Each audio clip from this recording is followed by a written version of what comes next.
So I was born in Miami, Florida, Dade County.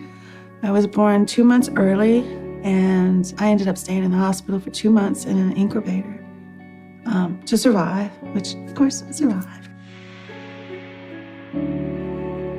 I'm here for a purpose, and I'm not going anywhere. My mother was beautiful, beautiful woman, especially when she smiled. There would be moments that I clung to growing up, that we would be blaring the music and dancing together and doing the bump. I remember those times I had with her, those good moments, and I tried to cling on to them most of the time. My father, his name was Wayne.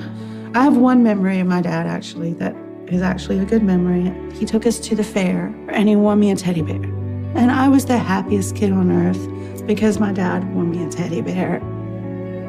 And I'm just smiling. I'm so happy I got a teddy bear with my dad.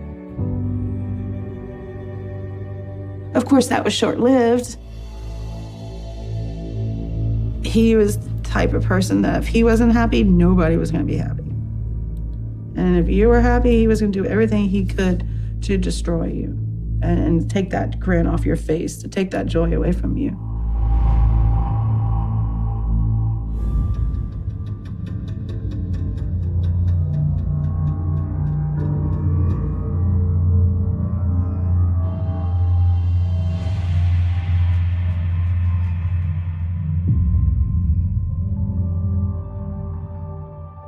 Growing up, there has not been a time that I could remember that I wasn't scared of my father.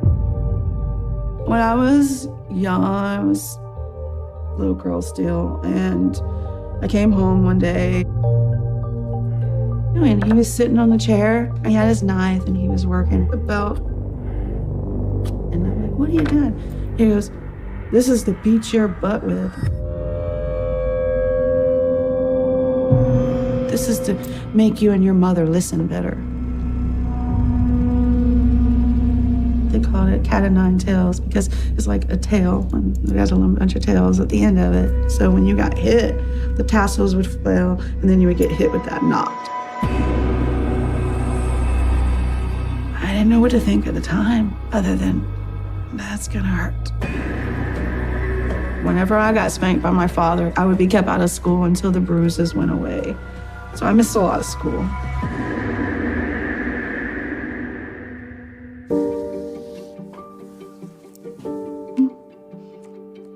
This is Toby, my little baby. You can see the love. You can see how attentive he is of me. He's paying attention to what I'm doing. And I'm like, that's my boy. I'm looking at my boy. It was the first time I had something give me that love back. Toby would follow me everywhere I went. He never left my side. Toby, come and get the ball. So one day I was out in the front yard, and we were, playing like we normally do. And I hear the door just slam open. And I turn and I look, and my dad's just standing in the doorway with his cat o' nine tails in his hand.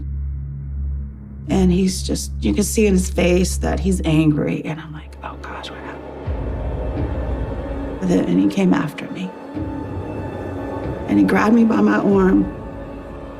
And when he went to swing the belt to hit me, the dog grabbed it and took off with it. Toby, stop! Come back! And my father's like, get back here, and trying to get him to come back. And that dog did not come out of hiding. He sensed the evil. He sensed the anger that my father had at that time. And he didn't come home that night, and he stayed hidden all night.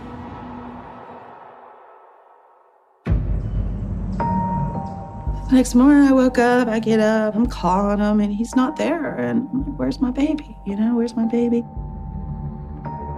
So my mom and my dad were in the kitchen, and then she's like, Wayne, do you know what happened to Toby? And he goes, he won't be back here anymore. I'll be surprised if he ever comes back around. And then sitting on my school desk is the cat o' nine tails. And I'm like, how'd that get here? I knew something bad happened. And I just feel like my father found him and got his cat of nine tails back and took it out on the dog instead of me. And I feel so hurt for that poor dog for rescuing me and then taking it. It's not fair. It's not fair at all. I feel like my father left that cat of nine tails on my desk to show me that nothing's gonna stop him from doing what he wants to do.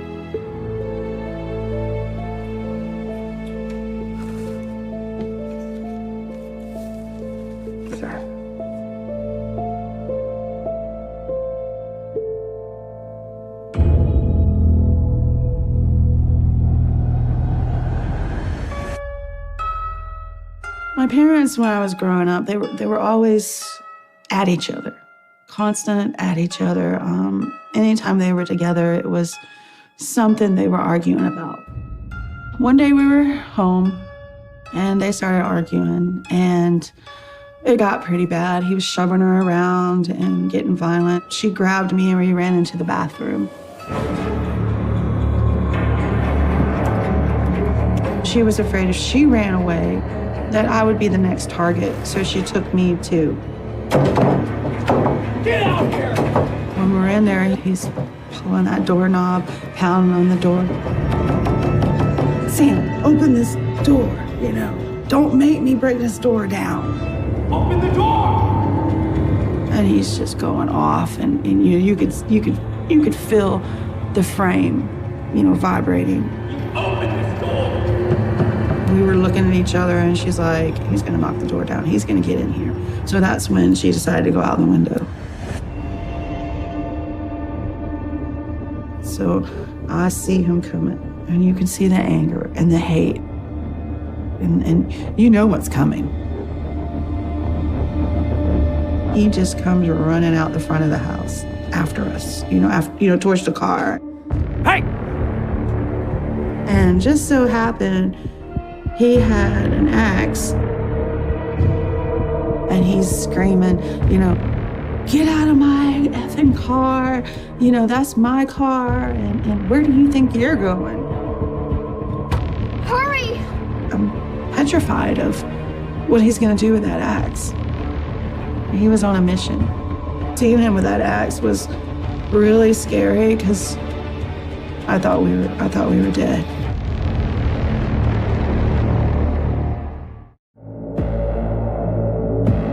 His face was just pure anger. It's just pure evil coming through him. And I'm screaming, Mom, floor it, let's go, and I'm just screaming. So he brings the axe down, and it hits the driver's window. Of course, shatters the window, and it sticks into the door. Like, it comes down and just wedges right in the door. And I scream out in fear, and she just guns, pedal to the metal. And we're driving down the road with an axe sticking out the door. He definitely meant to hurt her and just didn't at that time. He could have killed her instantly right then.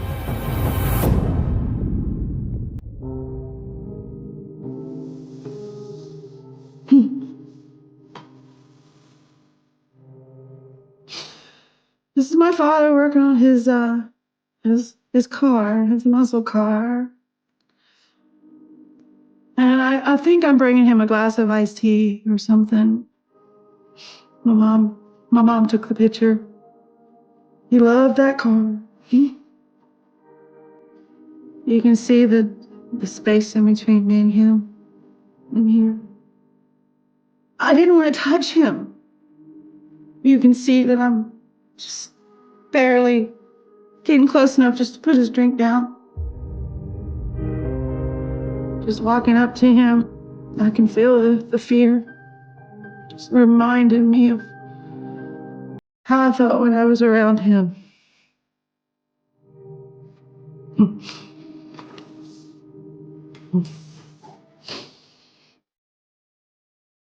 hard because it brings back the emotions that I keep buried.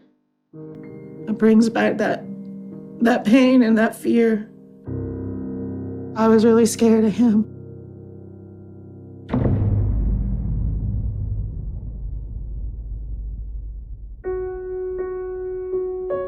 Several occasions. I mean, he would literally give her a beating of her life. I mean, she would go to work with just bruises around her whole neck, just bruises. Black eyes, busted lips. I mean, she lost most of her teeth in her early 30s from the beatings. Growing up, I felt like that was the way it was to be yelled at and screamed at and smacked around. It's normal. You're the man. Or if you want to smack your kid around, you can do it because you're the man. Men were the men. Women were nothing. There were times that he'd be done beating her and he would come looking for me, and I started hiding. So my hiding place was a closet behind where the clothes hung. There was just enough space in there that I could crawl into that closet with my teddy bears and a pillow and lay there. And he couldn't find me. Plenty of times that I'd end up there overnight, I would just hide.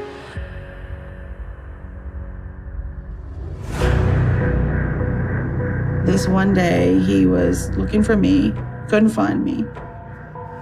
Where is she? And my mom, she's like, I don't know where she is. How would I know? I've been with you. And I remember hearing her go into the living room. And then I hear him hit her. And I hear her choking sounds.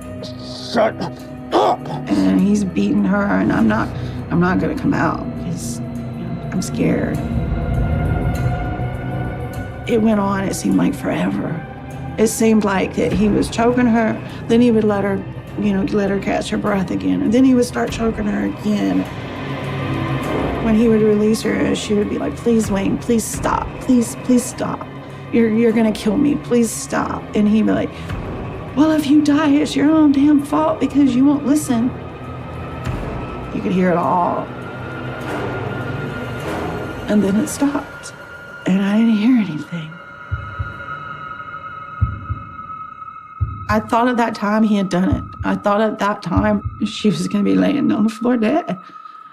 I thought I'd lost my mom. I thought she was really gone.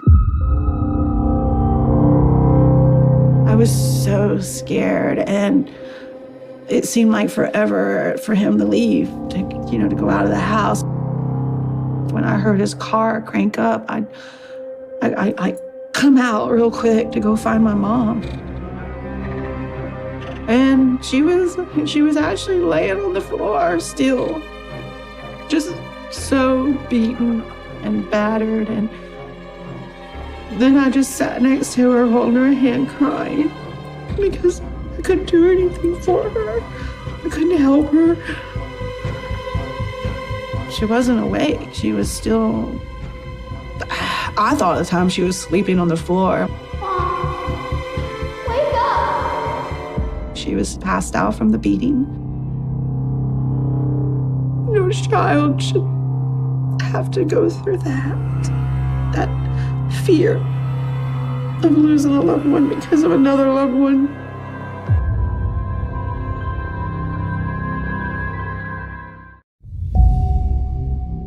It was very terrifying as a kid to go through those moments and not know what was going to happen. I mean, my mother felt like she was stuck in that life because we were raised, you made your bed, you live in it. Any incident that happened, there was no talking about it later. There was nothing. That's the past. That was yesterday. Stay out of his way. Hopefully today, nothing will happen. So Mom came to me one day and told me I was gonna have a baby brother or sister. She was pregnant. I remember putting my hand on her belly and feeling the baby move and being so joyed. I was very excited not to be lonely anymore, and I just couldn't wait till that baby came. In the beginning, my dad seemed happy about it, and there was less yelling in the house. Then when I found out it was a sister, I'm like, oh, a sister, I can braid her hair. I can share my clothes with her. And so I started planning what we were going to do. We were going to build little Barbie forts in the yard and, do all these things.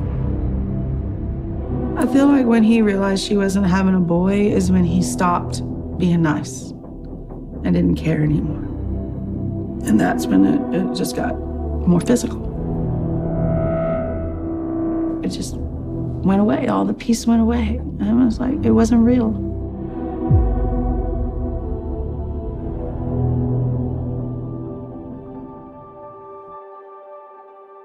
One day, my mom had one of her meetings. And the next day I woke up and she's not well, and I can tell she's not feeling well. And she says she's gonna go to the hospital. And then she came home, I guess a day or two later. Her belly's gone. And I'm like, Mom, you had the baby? And she just started crying. And she said, no, Dinky, I lost the baby. Yeah, excuse me. This is so horrible. I could only imagine how horrible that was for her.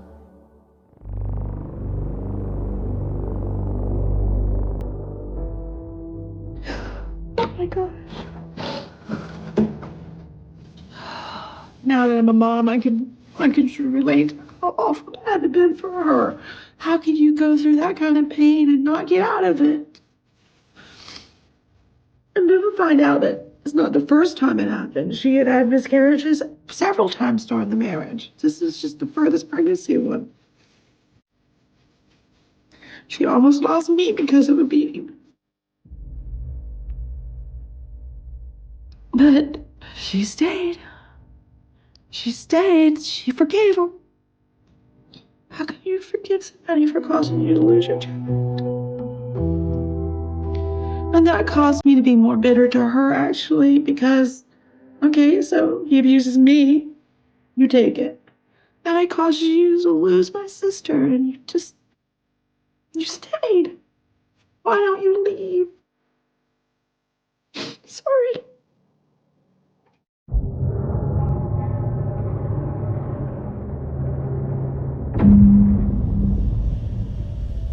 When I was little, we didn't have a heater, central heat in the house. And my mom had an electric heater in her room. She was at work. So I went into her room and went to sleep. My father came home, drunk, and went to bed.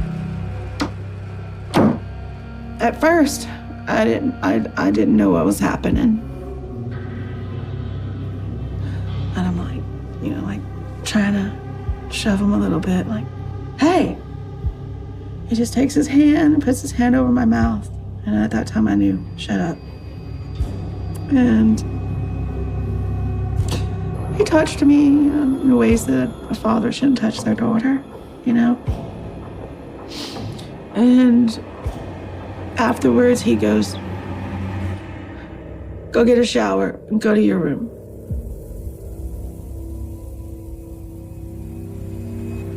And I just didn't understand. It was hard. I didn't know what to do. I was scared. How can you do that to your child?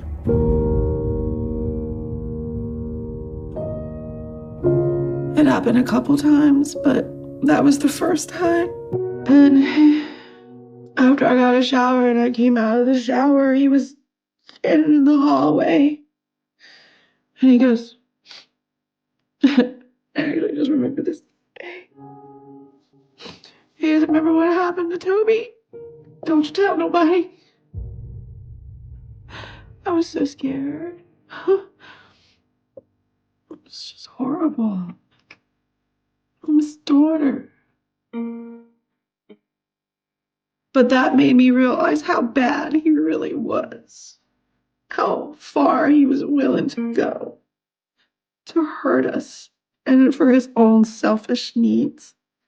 That's when I realized I had no control over my life. When he crossed this line, I realized how truly helpless I was.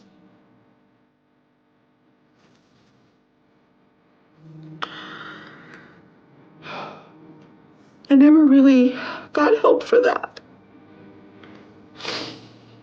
Never. I just don't deal with it. I just keep burying it. Keep trying to convince myself it didn't happen. I need to go outside.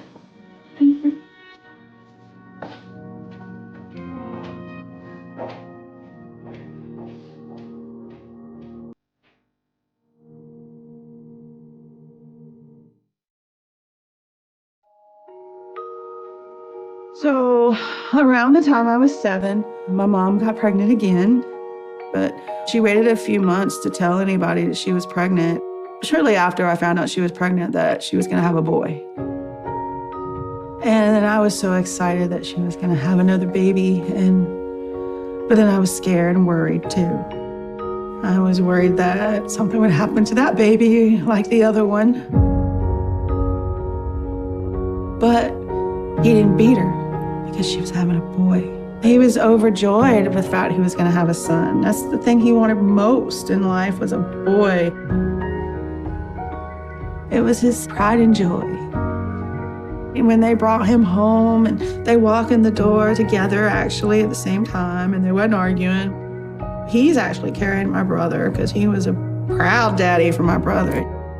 You know, I was more hopeful that he changed, that he wasn't going to be beating us anymore, that she gave him what he wanted most, a son. You know, hey, you know, we might be a family, finally.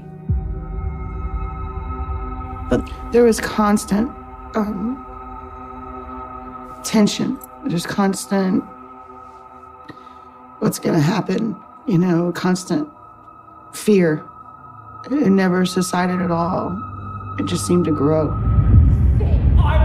There was one evening I just remember hearing screaming. And she comes down the hall and she yells for me. She grabbed me and she's, you know, running with me behind the couch because he stood up. I made eye contact with him. He was looking right at me. And I remember just the hate, the pure hate. He hated us. And he took the gun and brought it down. You know, like, to me, it's in slow motion. Brings that gun down. And it goes off. And both of us just fell to the floor, and I thought she was hit, and she thought I was hit, and he fired a few times through the house at us. And I remember hearing it hit the wall behind us. You could hear the impact. That was one of the scariest moments of my life. Like, I thought we were dead. So we were just there, not moving until he quit and left. Oh my God, he just literally tried to kill us. And I don't know why he has so much hate, so much anger towards us. And the fact not only to pull the trigger once, but to empty it and reload it and do it again. And why? Why? I think my father stayed because he enjoyed controlling us. He enjoyed the power. And he just kept coming back to do it some more. And to keep seeing how far he can go and get away with it. I was worried he was going to kill us. He was going to secede and do something that there was no coming back from.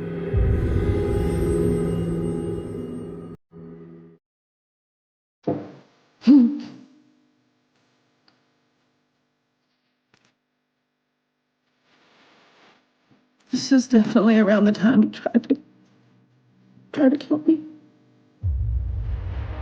I'm looking at this and he sees that little smirk on his face. Actually, that little smirk stick. Like, I got my gun.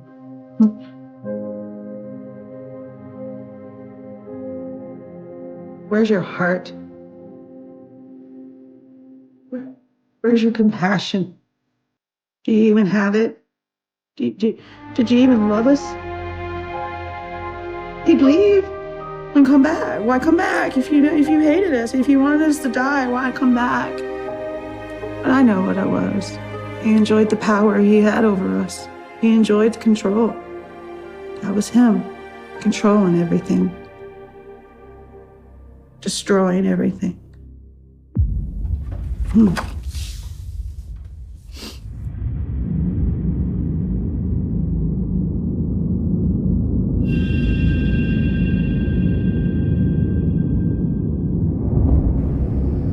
So we're driving around one night and we're looking for my father.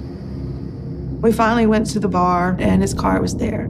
Parks up next to him and she hops out. Y'all stay right here. Mom, let him go, please. Just stay here. And I'm like, Mom, please, we can't go. We can't go. We can't. So I'm begging and like just hysterically crying. I knew when she went in that bar that things were gonna happen soon. Get away from me. And next thing I know, he's coming out the bar. Hey! And she's coming out right behind him. And he gets in his car, and I look over, and he looks at me, and it was just, that whole, I hate you look again. I hate y'all. I just hate you. I hear the tires squeal on his car. He had applied pedal to the metal, gassed his car, and he turned the car and rammed into the back of her car.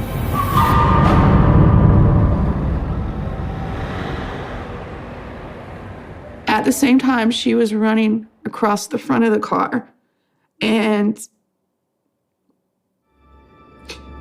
she was pit in between the car and the building.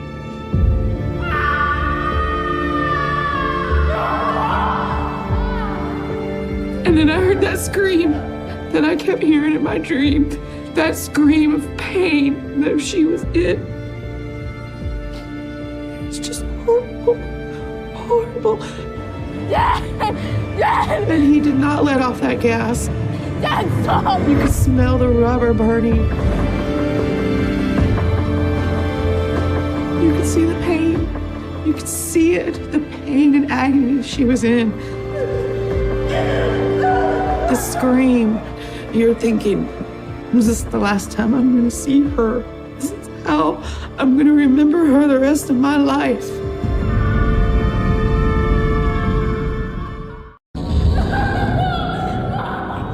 I see my mom, and she's screaming so bad, and there's no color in her left. She's white as a ghost. And I see his face, and his eyes are just like glowing red. You could just see the mission he had was to kill us. He wanted to end us. And people were pounding on his window trying to get to him to stop him. And finally, I guess somebody got into the car and stopped him from pushing the pedal. And he gets out of his car and he starts screaming at her. And of course you see the blood just pouring. She lost her legs. One of them at the scene completely came off.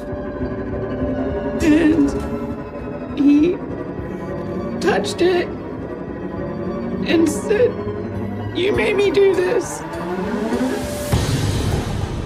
And I'm like, somebody help her, somebody help her. And I'm screaming, somebody help her. Get him away from her. Don't let him over there. I felt like that was the last time I was going to see my mom.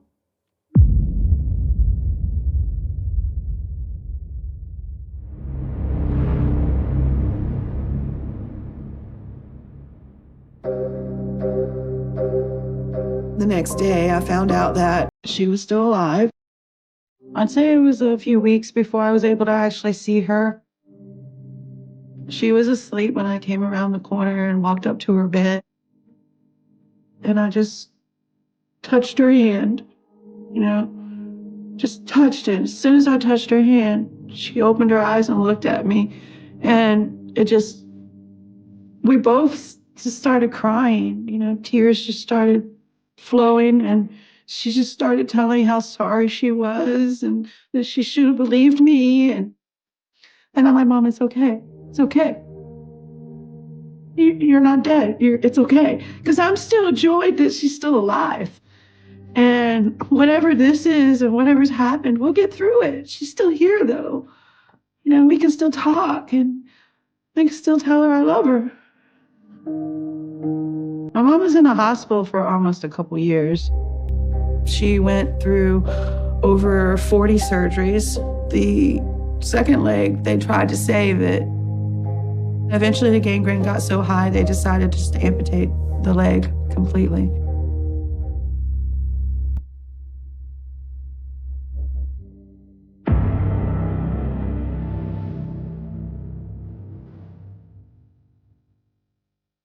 My father stole my childhood.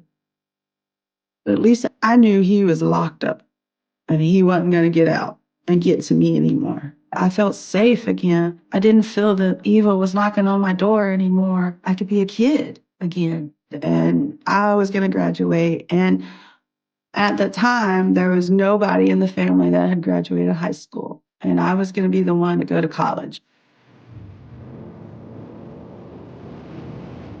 So they had an inside ceremony because of the rain. So it was in the gymnasium. And they have all of us graduates crammed in there. And there was a lot of us. I'm looking around. My mom, of course, she's in a wheelchair. So she's in the front right there. And looking at her and my brother sitting in her lap. And he's like this. And I was just overjoyed.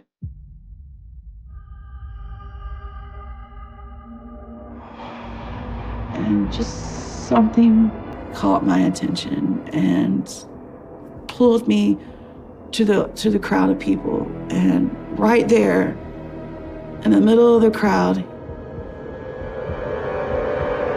he was standing there.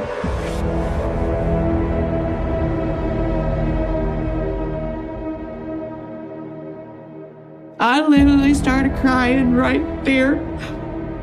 Because I'm like, what is he doing here? He's supposed to be in jail. Why is he here? And that was the best day of my life. It ended up being the worst day of my life. So the whole time I'm having to walk up to get my diploma, I'm shaking, crying. And, they're probably thinking, oh, she's just so happy.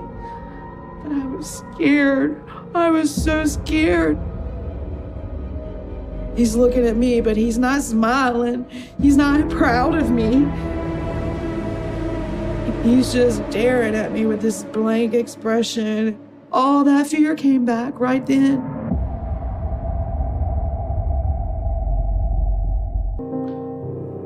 Stay alive. Stay away where he can't hurt you. I put extra locks on the doors. I put weapons by each door as far as knives or bats or guns. I planted them through the house to protect myself because I was in fear that now that he was out, he was going to find me and finish off what he didn't do before.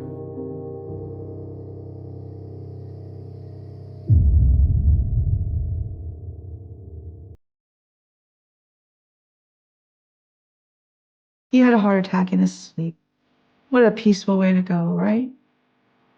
My mom suffered so badly. And he gets to just fall asleep, not wake up. How unfair is that?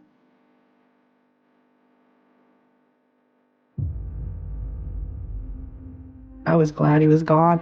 It was actually a relief that he had actually passed, so I knew I'll never have to run into him again. I never have to be in fear again. This should have happened years ago. I didn't have to worry about if he was going to decide to hurt my mom. Growing up, I was angry with her and always, why don't you leave? Why don't you leave? And she wouldn't leave.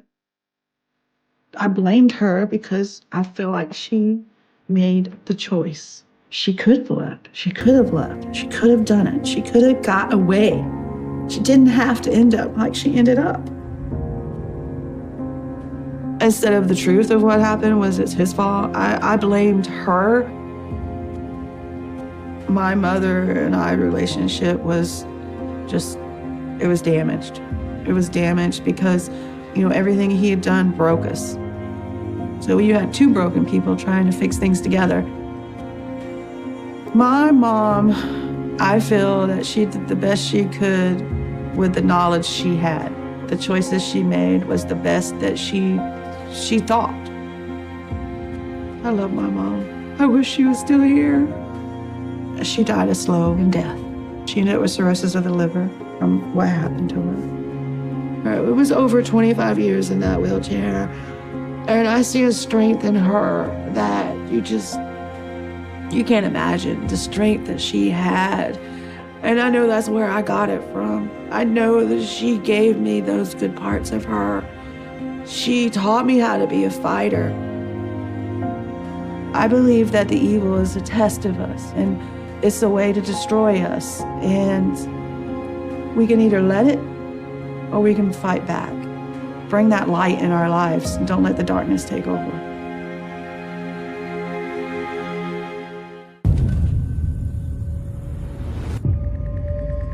I never saw what she looked like that day. She looks lifeless. She has the face of my mother, but I don't feel like her soul is there. The year is 1884.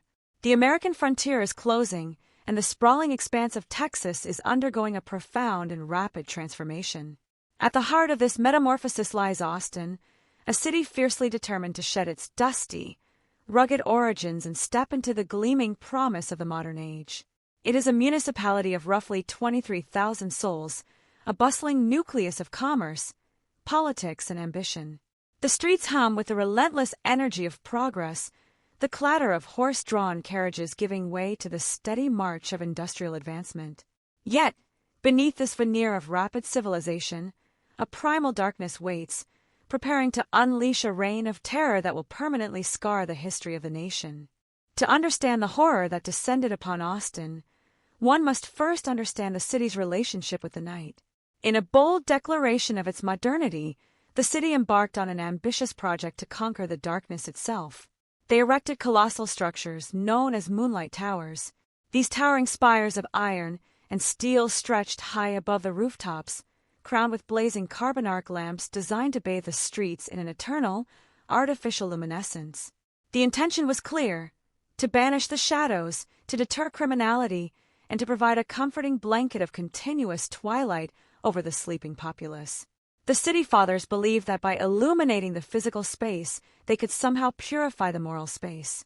They were tragically mistaken. The intense, glaring light of the moonlight towers did not eradicate the darkness, it merely fractured it. The blinding illumination created pockets of profound, impenetrable shadow. Every building, every tree, every fence cast a long, sharp silhouette that provided the perfect concealment for something infinitely more sinister than petty thieves. The light offered a false sense of security, an illusion of safety that lulled the residents of Austin into a fatal complacency. They slept soundly beneath the artificial glow, unaware that a predator was learning to navigate the stark contrasts of their newly illuminated world. The architecture of Austin in the 1880s was a physical manifestation of its deep societal divides. Along the wide, manicured avenues stood the grand, opulent mansions of the wealthy elite. These estates were symbols of prosperity, fortified by heavy oak doors, thick glass windows, and the perceived invulnerability of high social standing. The families within these walls lived insulated lives, their comfort maintained by an invisible army of domestic laborers. Hidden away behind these magnificent facades, at the very rear of the expansive properties, lay the servant quarters. These were small, hastily constructed cabins, often nothing more than rudimentary wooden shacks. They lacked the sturdy construction, the reinforced locks, and the protective aura of the main houses.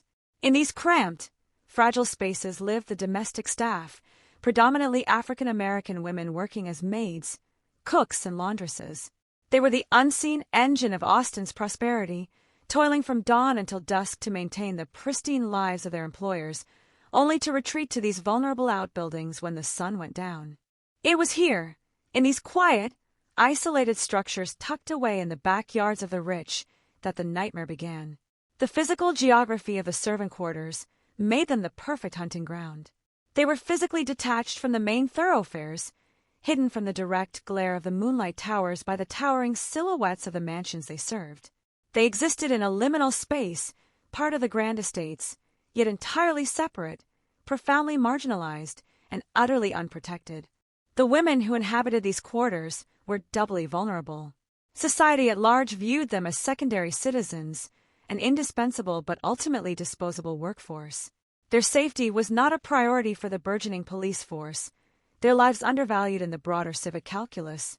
When they retreated to their fragile cabins at night, they were entirely alone, separated from the heavily fortified main houses by stretches of dark lawns and thick gardens. They slept with doors that barely latched and windows that offered no resistance against a determined intruder. Into this starkly divided society stepped an entity of unparalleled savagery. This was not a thief seeking valuables, nor a desperate individual driven by momentary passion. This was an apex predator, methodical, silent, and consumed by a horrifying compulsion. He understood the layout of the city with intimate precision. He recognized the profound vulnerability of the servant quarters and the societal blind spots that left these women utterly defenseless. He used the city's ambition against itself, slipping effortlessly through the deep shadows cast by the very moonlight towers designed to keep him at bay. The sudden eruption of violence in late 1884 shattered the quiet nights of Austin. The initial whispers of terror began to circulate through the back alleys and the kitchens of the grand estates. It was a terror that crept slowly at first, masked by the prejudices of the era. Because the predator's initial focus was exclusively on the African American domestic workers, the broader, wealthier populace remained largely unconcerned. The horrors unfolding in their own backyards were dismissed as isolated incidents, tragedies that belonged to a world separate from their own illuminated parlors. But the nature of the violence was impossible to ignore for long. This was a systematic annihilation. The predator moved with a chilling consistency, operating under the cover of the darkest nights, striking when the artificial twilight of the moonlight towers was swallowed by heavy clouds or the absence of the moon. He was a phantom, an unseen force that could breach the fragile sanctuaries of the servant cabins without raising an alarm, without disturbing the sleep of the wealthy families just a few yards away. The psychological toll on the marginalized community was immediate and devastating. The very spaces meant for rest and recuperation became death traps. The quiet hours of the night transformed into an agonizing vigil. Every creak of the floorboards, every rustle of the wind against the thin wooden walls, carried the weight of impending doom. The women who formed the backbone of Austin's domestic economy found themselves hunted for sport, their lives snuffed out with a brutality that defied comprehension. As the months dragged on, the sheer savagery of the attacks began to seep into the collective consciousness of the entire city. The physical evidence left behind at the scenes, the excessive, performative violence, spoke of a rage that could not be contained within the social boundaries of the servant quarters. The illusion of safety provided by wealth and status began to fray at the edges. The realization dawned that the phantom navigating the shadows of the moonlight towers was not bound by the societal rules that segregated the city. The terror that had been relegated to the peripheral cabins slowly began to turn its gaze toward the main houses. The predator, emboldened by his success and the utter failure of the authorities to comprehend, let alone stop, his reign of blood, began to alter his parameters. The boundaries he had initially established for himself were dissolving. The geographical and social lines that had separated the hunted from the secure were about to be violently erased. The progression of this nightmare reveals a chilling evolution. What began as a targeted assault on the most vulnerable and marginalized members of society gradually metastasized into an indiscriminate campaign of slaughter.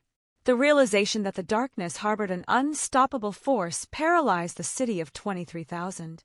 The hum of progress was drowned out by the deafening silence of fear.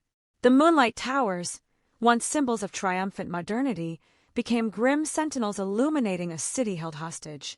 The citizens of Austin, regardless of their social standing, were forced to confront a terrifying reality. The locked doors and heavy windows of the upper class offered no true sanctuary against an adversary who moved like smoke. The transition from a bustling frontier metropolis to a city under siege was complete. The air grew thick with paranoia. The night, once a time of rest, became a battleground for survival. This is not merely a recounting of historical violence. It is an examination of vulnerability, of societal fractures, and of a terror so profound it altered the very fabric of a community. The events that unfolded over the course of that single, blood-soaked year would force Austin to look directly into the abyss. It would expose the fatal flaws in their pursuit of modernity and highlight the devastating consequences of ignoring the most vulnerable among them. The stage was set, the shadows were deep, and the annihilator was ready to begin his work, forever changing the legacy of the city under the glaring, indifferent light of the moonlight towers. The Texas night holds a distinct quality, a heavy stillness that settles over the landscape once the relentless daytime heat recedes. In the 1880s, before the constant hum of internal combustion engines and the ambient roar of modern infrastructure, this silence was absolute. It was a physical presence, a quiet so profound that it amplified every solitary sound. Within this encompassing quiet, the city of Austin attempted to sleep. The newly installed moonlight towers emitted a faint, electric sizzle, a continuous, low-frequency buzzing that served as the only auditory reminder of the city's technological leap. This sound, meant to be reassuring, soon became a subtle soundtrack to the impending horror. Imagine the physical layout of these grand estates. At the front, manicured lawns sweeping down to wide, dirt-packed streets.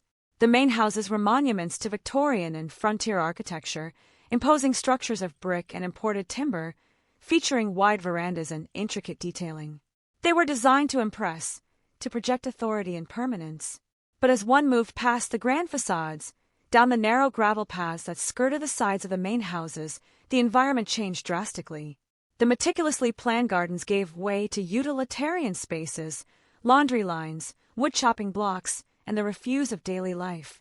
And there, at the very edge of the property line, stood the servant quarters. The contrast was stark and intentional. These structures were built with minimal investment, utilizing cheap, rough-hewn lumber. The walls were thin, offering no insulation against the biting winter cold or the stifling summer heat, and crucially, providing zero acoustic privacy. A conversation spoken in normal tones inside the cabin could be clearly heard in the yard outside. The doors were typically secured with simple drop latches or flimsy padlocks, mechanisms designed to keep out wandering livestock rather than a determined human threat.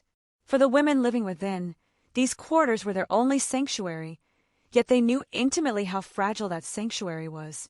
After grueling 15-hour days of cooking, scrubbing, hauling water, and managing the lives of their employers, they returned to these dark, cramped spaces exhausted. Their physical depletion made them even more susceptible. Deep sleep was a necessity for survival, a heavy, dreamless state brought on by sheer physical exertion.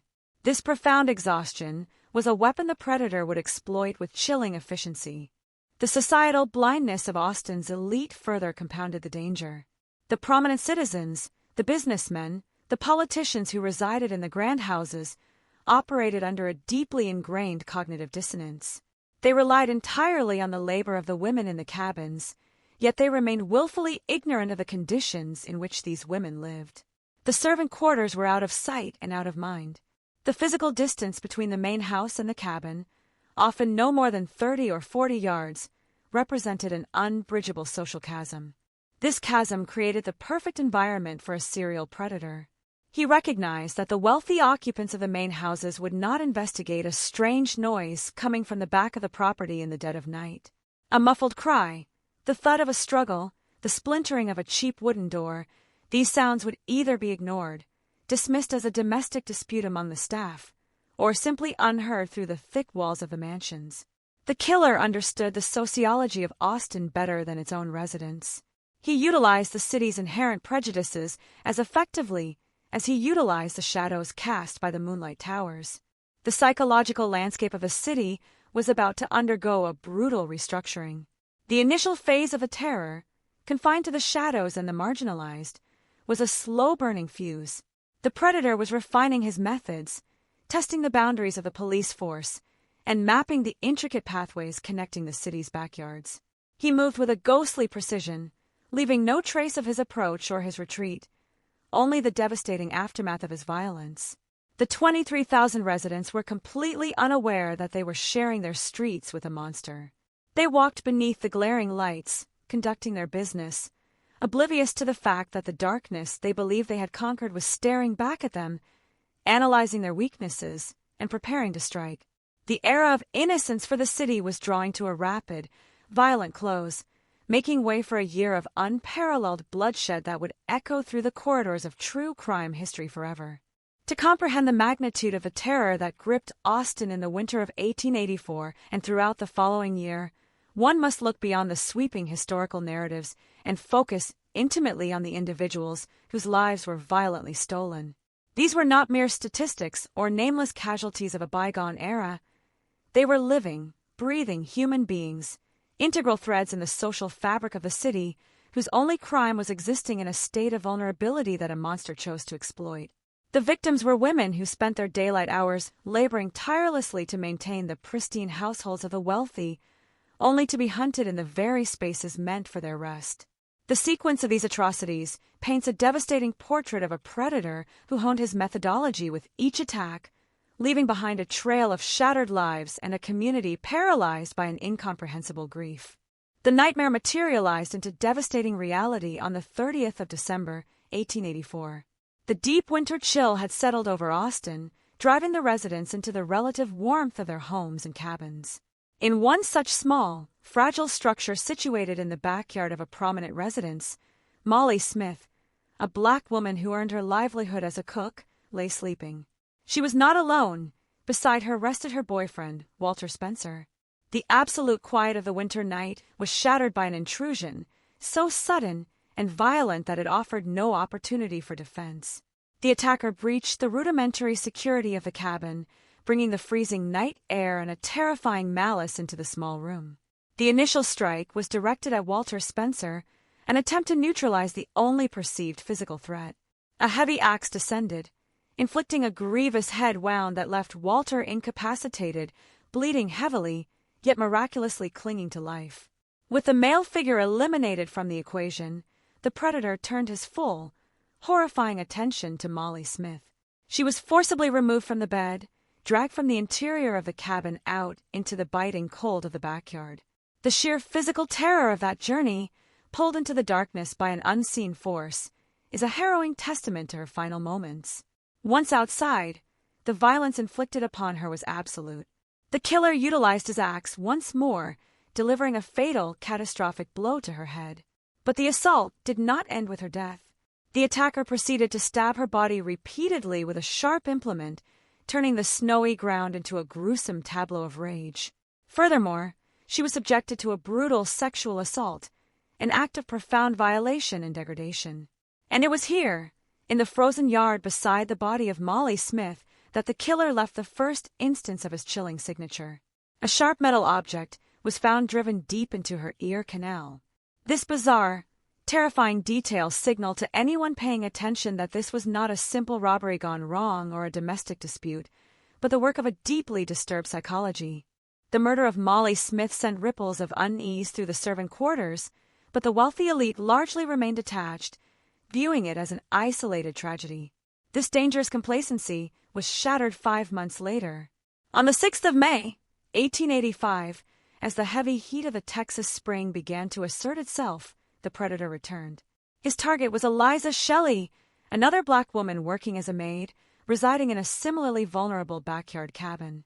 The sanctuary of her bedroom was violated with the same silent efficiency that had characterized the attack on Molly Smith. The killer approached her while she slept, raising his axe in the dimly lit room. The resulting blow was of such devastating force that it literally split her skull in half, ensuring instant catastrophic death. The absolute horror of this act was compounded by the presence of a witness. Eliza Shelley's young son, asleep in the same room, was jolted awake by the violent commotion and the agonizing final moments of his mother. In the disorienting gloom of the bedroom, the terrified child caught only a fleeting glimpse of a nightmare that had destroyed his world. He witnessed a tall, dark shadow, a massive, featureless silhouette, swiftly retreating and leaping out through the open window, disappearing seamlessly back into the night.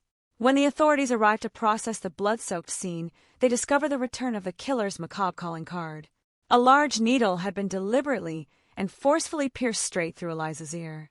This repetition of the signature confirmed the darkest fears.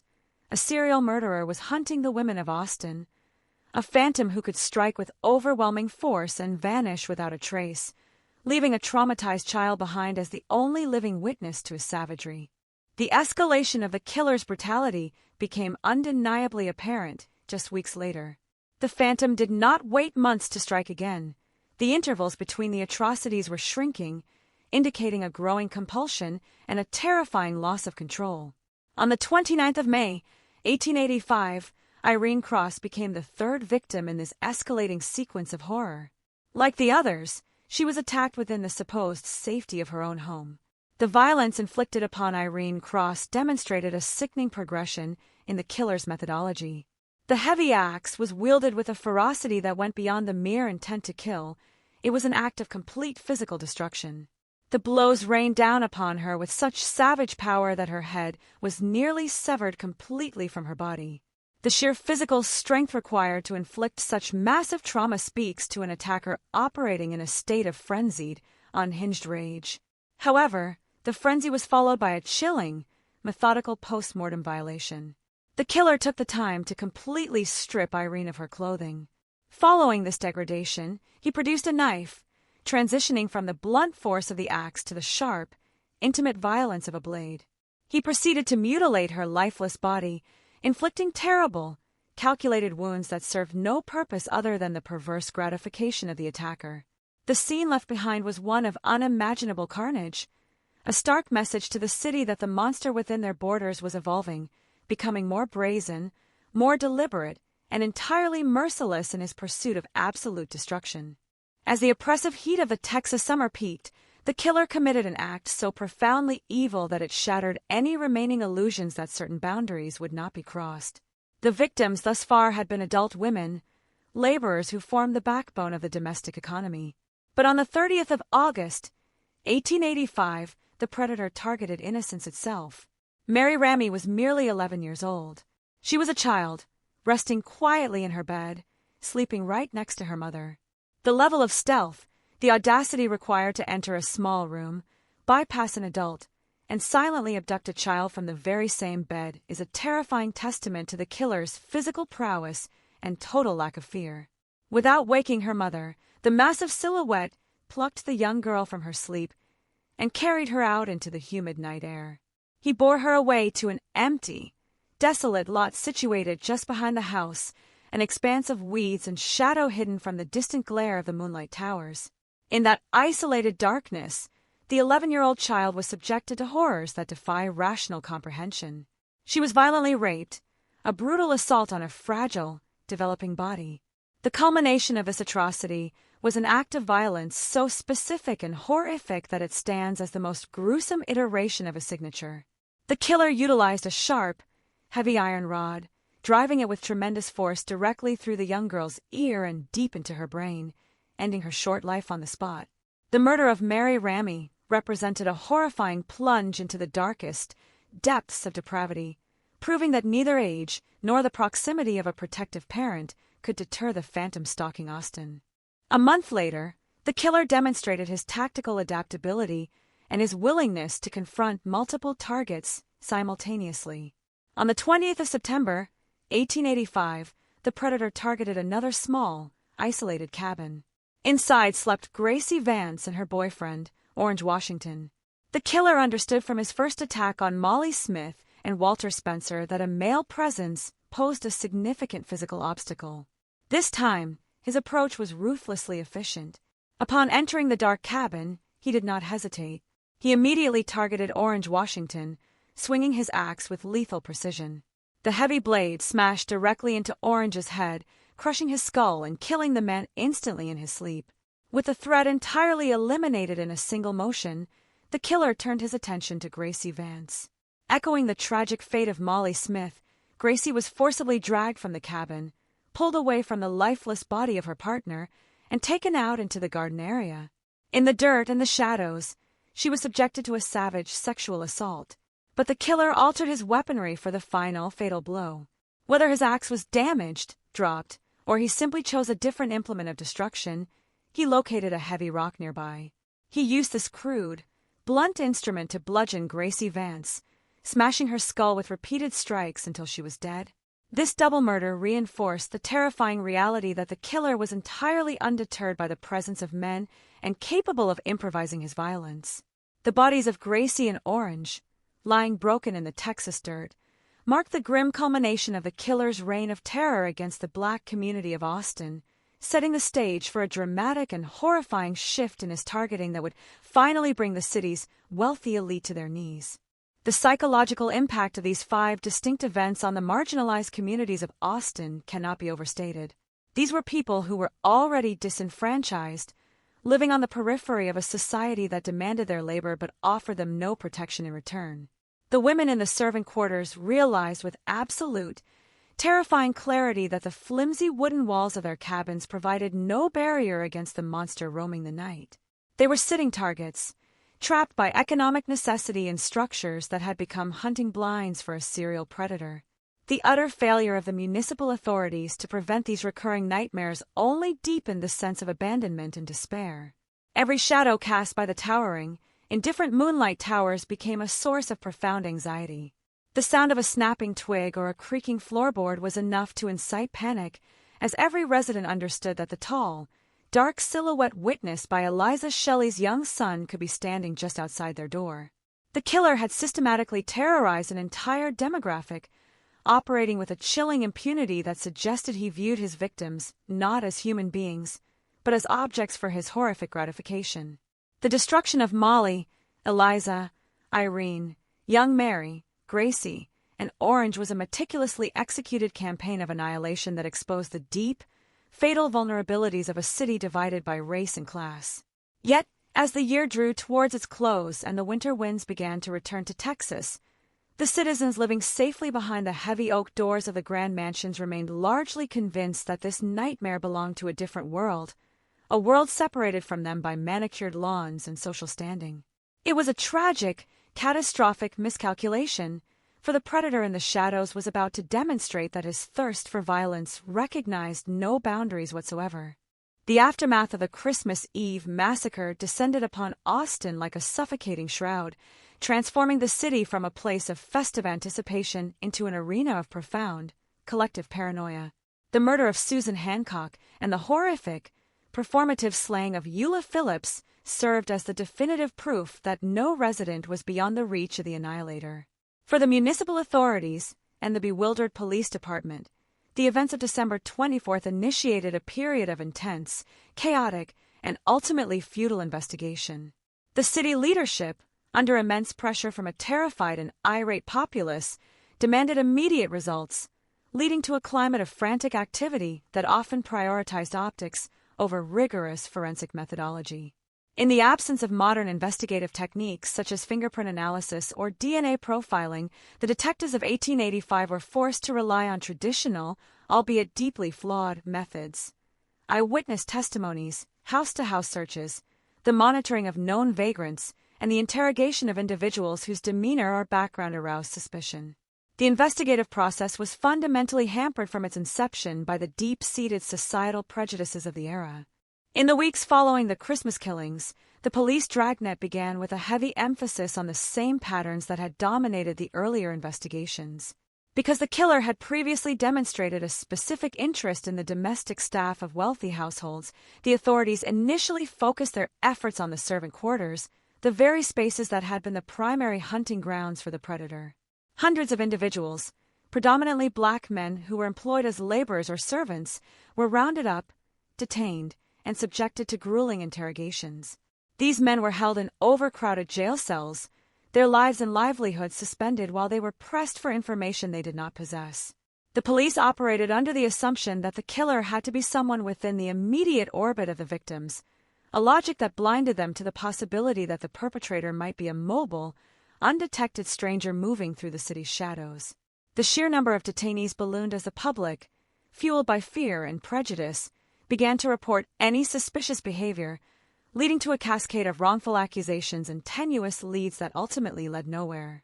The investigative effort was characterized by a lack of central coordination, with detectives often operating on conflicting theories. Some argued that the killings were the work of a single, highly organized individual, while others posited that a group of conspirators was responsible. This fundamental disagreement hindered the collection and synthesis of evidence. The search for the killer led the investigators into the labyrinthine, social structures of Austin. They scrutinized the histories of every individual who had been dismissed from domestic service, the disgruntled ex-employees who might harbor a grievance against their former employers. Simultaneously, they examined the transient population, the drifters and laborers who passed through the city on the railroad lines.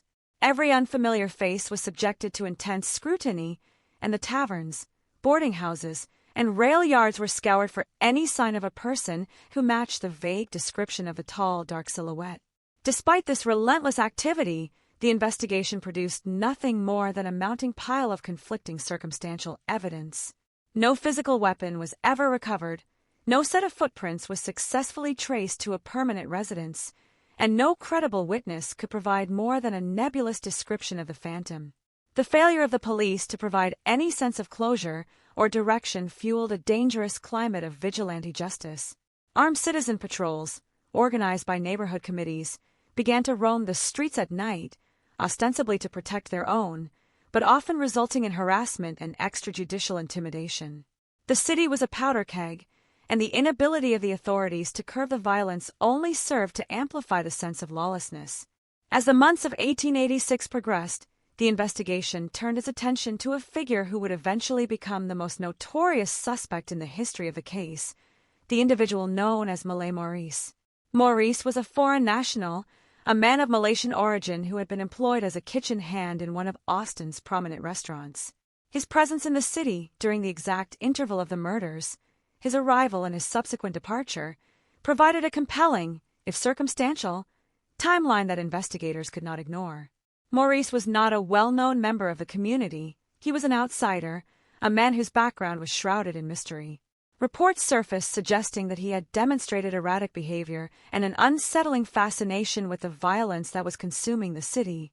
The police began to piece together a narrative that positioned Maurice at the center of the terror, theorizing that his employment in the restaurant industry had granted him intimate knowledge of the city's domestic layouts and the daily routines of the wealthy.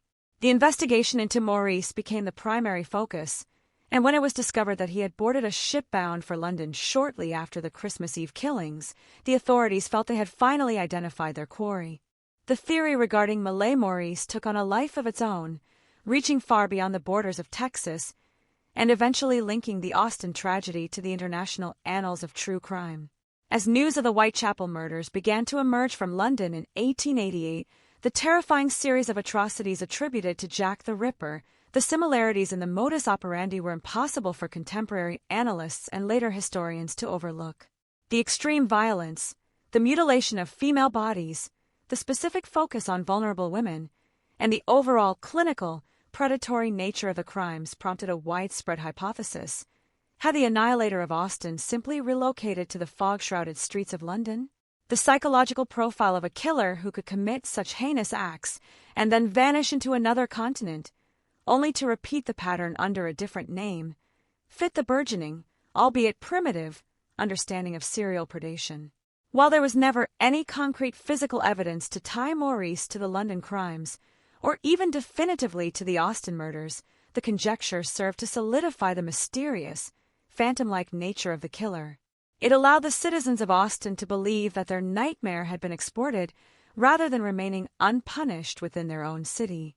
The investigative process reached its conclusion not through a successful arrest or a confession, but through a gradual, unsettling silence. As the year 1886 passed, and the killings ceased as abruptly as they had begun, the police department found themselves in the position of having to address the complete absence of resolution. They had questioned hundreds, examined every possible motive, and explored every potential connection, yet the file remained stubbornly open. The investigation into the servant girl annihilator eventually moved from active pursuit to a state of historical archive, a dormant case that would become a cornerstone of American true crime lore. The frustration and disillusionment felt by the detective corps were palpable in the final reports, which documented the total failure to secure a conviction. The lack of technological advancement meant that even if they had possessed the right suspect, proving it beyond a reasonable doubt would have been a monumental hurdle. The witnesses were unreliable, the physical evidence had been contaminated by the chaos of the scenes, and the killer had simply been too proficient at his own destruction. Reflecting on the investigative failure, it is clear that the police were operating at a fundamental disadvantage. They were attempting to catch a modern, sophisticated predator using the tools and mindsets of the mid-19th century. They lacked the forensic infrastructure to analyze the blood spatter, the expertise to construct a behavioral profile, and the communication networks to share findings effectively between departments. Furthermore, the very social structure they were tasked with protecting, a system defined by rigid racial and class hierarchies, was a primary obstacle to a coherent investigation. By dismissing the initial murders as domestic conflicts within the black community, they squandered the critical window of time when the predator's patterns could have been identified and his movements intercepted.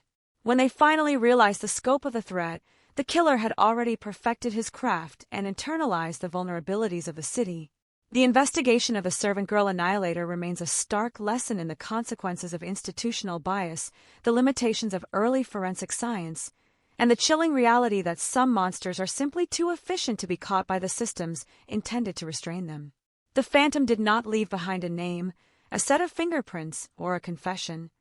He left behind an open, bleeding wound in the history of Austin that would never truly heal, a testament to a time when the darkness was not just a lack of light, but a presence that walked among the living, unchallenged and unseen, before disappearing into the annals of the unknown. The detectives who had walked the streets, who had knocked on the doors, and who had stood over the broken bodies of the victims would carry the ghost of the annihilator with them for the rest of their lives, always haunted by the realization that the man who had terrified a city had likely walked past them on the street, leaving no trace but the memory of his violence. The adjudication of the Austin servant girl annihilator case was a study in profound institutional failure and the limitations of a justice system ill-equipped to confront the emergence of an unrecognized, lethal pathology. As the investigative fervor waned into a hollow silence, the city of Austin was forced to reckon with the reality that no individual would ever stand trial for the atrocities that had defined the previous year. The legal proceedings, if one could call them that, were marked by a series of contentious detentions, sensationalized accusations, and a complete lack of judicial resolution. The judicial atmosphere of the mid-1880s was heavily influenced by public demand for retribution, leading to the imprisonment of various individuals based on nothing more than conjecture and societal suspicion. The courtrooms of Travis County became theaters of accusation where the pursuit of truth was frequently subordinated to the desire for a swift, symbolic victory that would appease a terror-stricken population. Throughout the peak of the panic, the judicial process was characterized by the arbitrary arrest of laborers, drifters, and any individual who fit the vague, shifting profile of the perpetrator. The legal system, under immense pressure to demonstrate progress, often bypassed the fundamental protections of due process. Many of those detained were held for extended periods without formal charges, their personal histories scoured for any evidence of violent tendencies. The attorneys involved in these preliminary hearings frequently found themselves battling not just the evidence against their clients, which was often non-existent, but the overwhelming weight of public sentiment that clamored for a hanging to bring an end to the fear. The lack of material evidence, such as murder weapons or forensic links, meant that the prosecutors were effectively trying to convict people for existing within a climate of suspicion rather than for the commission of specific, verifiable crimes. One of the most tragic aspects of this period was the way in which the judicial system amplified the existing prejudices of the city. The suspects who were subjected to the harshest interrogations were almost exclusively those from the marginalized communities, the individuals whose lives were already undervalued. The legal scrutiny applied to the cases of Molly Smith, Eliza Shelley, and the other domestic workers lacked the rigor and professional urgency that would eventually be brought to the cases of Susan Hancock and Eula Phillips. This dichotomy in the application of the law exposed the fundamental inequity of the Austin justice system. While the murders of the white victims triggered a massive mobilization of police resources and judicial attention, the initial killings were allowed to languish in a state of administrative indifference.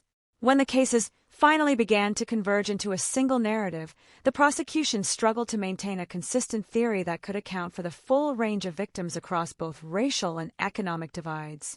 The potential prosecution of Malay Maurice, had he ever been captured and returned to the United States, would have been the centerpiece of a historic legal battle. The case against him, as it existed in the archives of the police department, was entirely predicated on circumstantial timing and the perception of his erratic demeanor. Had he faced a jury in an Austin courtroom, the proceedings would have undoubtedly been dominated by the absence of physical evidence and the extreme reliance on speculative witness testimony. The defense would have had a field day, easily exposing the lack of tangible links between Maurice and the crime scenes. Without the ability to place him at the homes of the victims at the precise time of the attacks, the prosecution's argument would have relied on the creation of a narrative, a story of a mysterious foreigner whose sudden arrival and departure suggested an inherent guilt. It is highly probable that, even with the intense public desire for a conviction, an impartial jury would have struggled to find the necessary proof beyond a reasonable doubt. The absence of any actual trials meant that the justice system effectively abdicated its responsibility to provide a definitive accounting of the carnage. The courtrooms were never given the opportunity to weigh the evidence or to provide the survivors and the families of the victims with the sense of closure that comes from a public acknowledgement of guilt. This failure resulted in a lingering sense of incomplete justice that haunted the city for decades. The families of the deceased, left without a sentence or a confession, were forced to process their grief in a void, their trauma exacerbated by the knowledge that the monster who had torn their lives apart had likely walked free, never having to answer for his crimes. The legal archives remain filled with the detritus of a failed investigation, thousands of pages of interviews, reports on potential suspects, and detailed accounts of the crime scenes, all pointing toward a conclusion that never arrived. In the final assessment, the legal history of the Austin Annihilator is not a story of justice delivered, but a reflection of a system that was fundamentally unequipped to address the emergence of serial violence. The law, as it was understood and practiced in the late 19th century, was designed to handle crimes of passion, robbery, and localized violence, all of which usually involved known acquaintances or clear motivations. The Annihilator was an anomaly, a predator whose motivations were internal, compulsive, and divorced from any rational social context. The legal structures of the time lacked the conceptual framework to even categorize such a person, let alone to apprehend and successfully convict them. The failure of the courts to produce a resolution was not a failure of will, but a failure of the state's intellectual and technical capacity. They were chasing a phantom with the blunt instruments of traditional jurisprudence, and in doing so, they only highlighted the terrifying reality of their own impotence. The legacy of these non-proceedings continues to be a point of analysis for legal scholars and criminologists who look back at the case as a seminal moment in the history of American serial murder investigation. The inability to bridge the gap between suspicion and evidence became a recurring theme in the pursuit of unidentified serial killers throughout the following century. The Austin experience taught the criminal justice system a harsh, necessary lesson, that without the capacity to secure and analyze physical evidence, the most heinous of crimes can remain forever beyond the reach of the law. The courts became, in essence, the final resting place for the unanswered questions of the investigation. Every report filed, every suspect cleared, and every motion denied served only to entrench the mystery ensuring that the identity of the Annihilator would remain a subject of historical debate rather than a matter of settled legal record. The void left by the absence of a trial, the silence of the courtroom where a verdict should have been rendered, stands as the most lasting monument to the Annihilator's efficiency and the most damning indictment of the limitations of the era's justice system. The legal system did not fail because it lacked the desire for justice. It failed because it was confronted with a depth of human depravity that its structures were not designed to comprehend. The unanswered questions remain, etched into the court records of Travis County, a silent testament to the night the law fell silent before the shadow of the axe. The justice that the people of Austin so desperately craved, the assurance that their society possessed the mechanisms to identify and neutralize such a threat, was never achieved, leaving the city to grapple with the knowledge that the law was not the ultimate arbiter of fate, but merely an observer in a struggle it had been entirely unable to influence. The case was never closed, not because the police stopped looking, but because the truth had escaped into the darkness of the city's past, beyond the reach of any judge, jury, or gavel. The cessation of the murders in 1886 did not bring a sense of resolution to Austin. Instead, it left the city with a permanent, jagged scar on its collective psyche. The Phantom, having successfully navigated the gaps in the social and legal fabric of the capital, evaporated back into the anonymity from which he had emerged, leaving behind a metropolis fundamentally altered by his presence. The most immediate and profound legacy of this reign of terror was the total collapse of the city's sense of security. The Moonlight Towers, once celebrated as triumphs of modern engineering that would illuminate a new era of civic enlightenment, became permanent reminders of a time when the darkness was not merely a physical state, but a weapon. They stood as iron sentinels over a community that had learned that light does not equate to safety, and that progress can inadvertently create the very conditions that allow evil to thrive.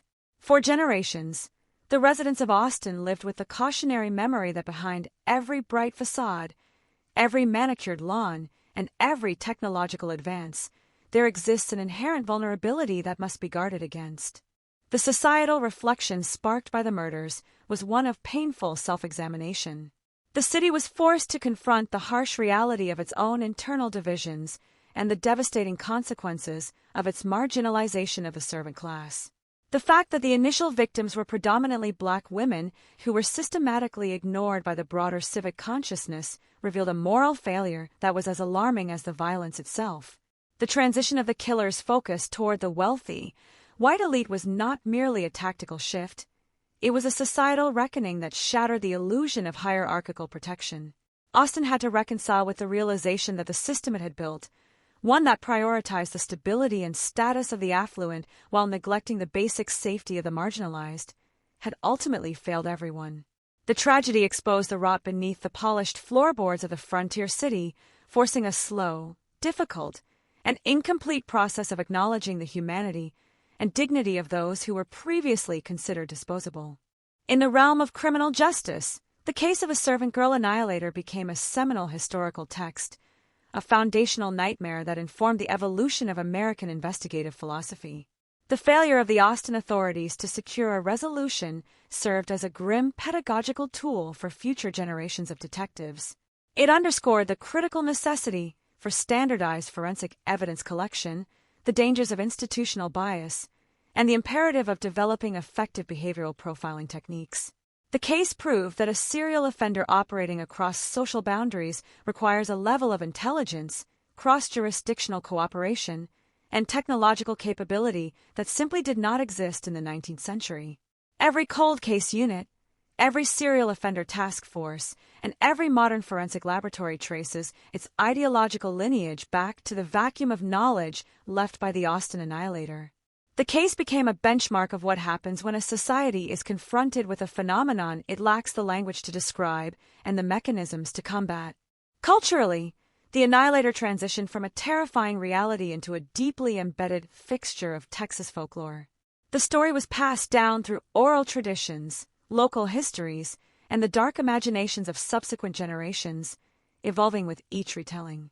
The image of the phantom, the tall, dark shadow seen by a traumatized child, became a symbol of the dangers inherent in the rapid, uncontrolled growth of frontier cities. The story served as a dark campfire tale, a reminder of the fragility of the social order in a time of radical transition. The figure of the killer became a proxy for all the unknown, external threats that the city feared, a way to personify the anxiety of a community struggling to define itself on the edge of the American frontier. Over time, the specific details, the axe, the ear, the moonlight, became codified into the legend, losing some of their original, visceral horror but gaining a mythic status that ensured the case would never truly be forgotten. The emotional residue of the murders lingered in the families of the victims for decades. For the survivors of the Hancock and Phillips families, and for the families of the women in the servant quarters, the absence of justice was a constant, gnawing presence. They lived with the burden of knowing that the person who had destroyed their loved ones had never been held accountable. This individual and collective trauma was not something that simply dissipated with the passage of time. It was inherited, a somber story told to descendants as a warning of the darkness that can exist within a bustling, optimistic city. The grief was not just for the lives lost, but for the loss of innocence, the realization that the world is not inherently just or orderly, and that terror can strike without reason or remorse. The families were left to process a pain that had no outlet, no conclusion, and no resolution other than the slow, inevitable march of history. As we reflect on this dark chapter of American history, we must be careful to resist the urge to turn the annihilator into a mere caricature of evil. To do so is to diminish the lived reality of the victims and the profound sense of loss that defined the years of his reign. The annihilator was, above all, a human failure, a reflection of the worst impulses of a society that failed to protect its own, and a testament to the capacity for singular individuals to inflict maximum damage on the communities that surround them. The case remains a poignant, tragic reminder of the importance of vigilance, the necessity of equality in the eyes of the law, and the fundamental right of every individual to exist without the fear of being hunted.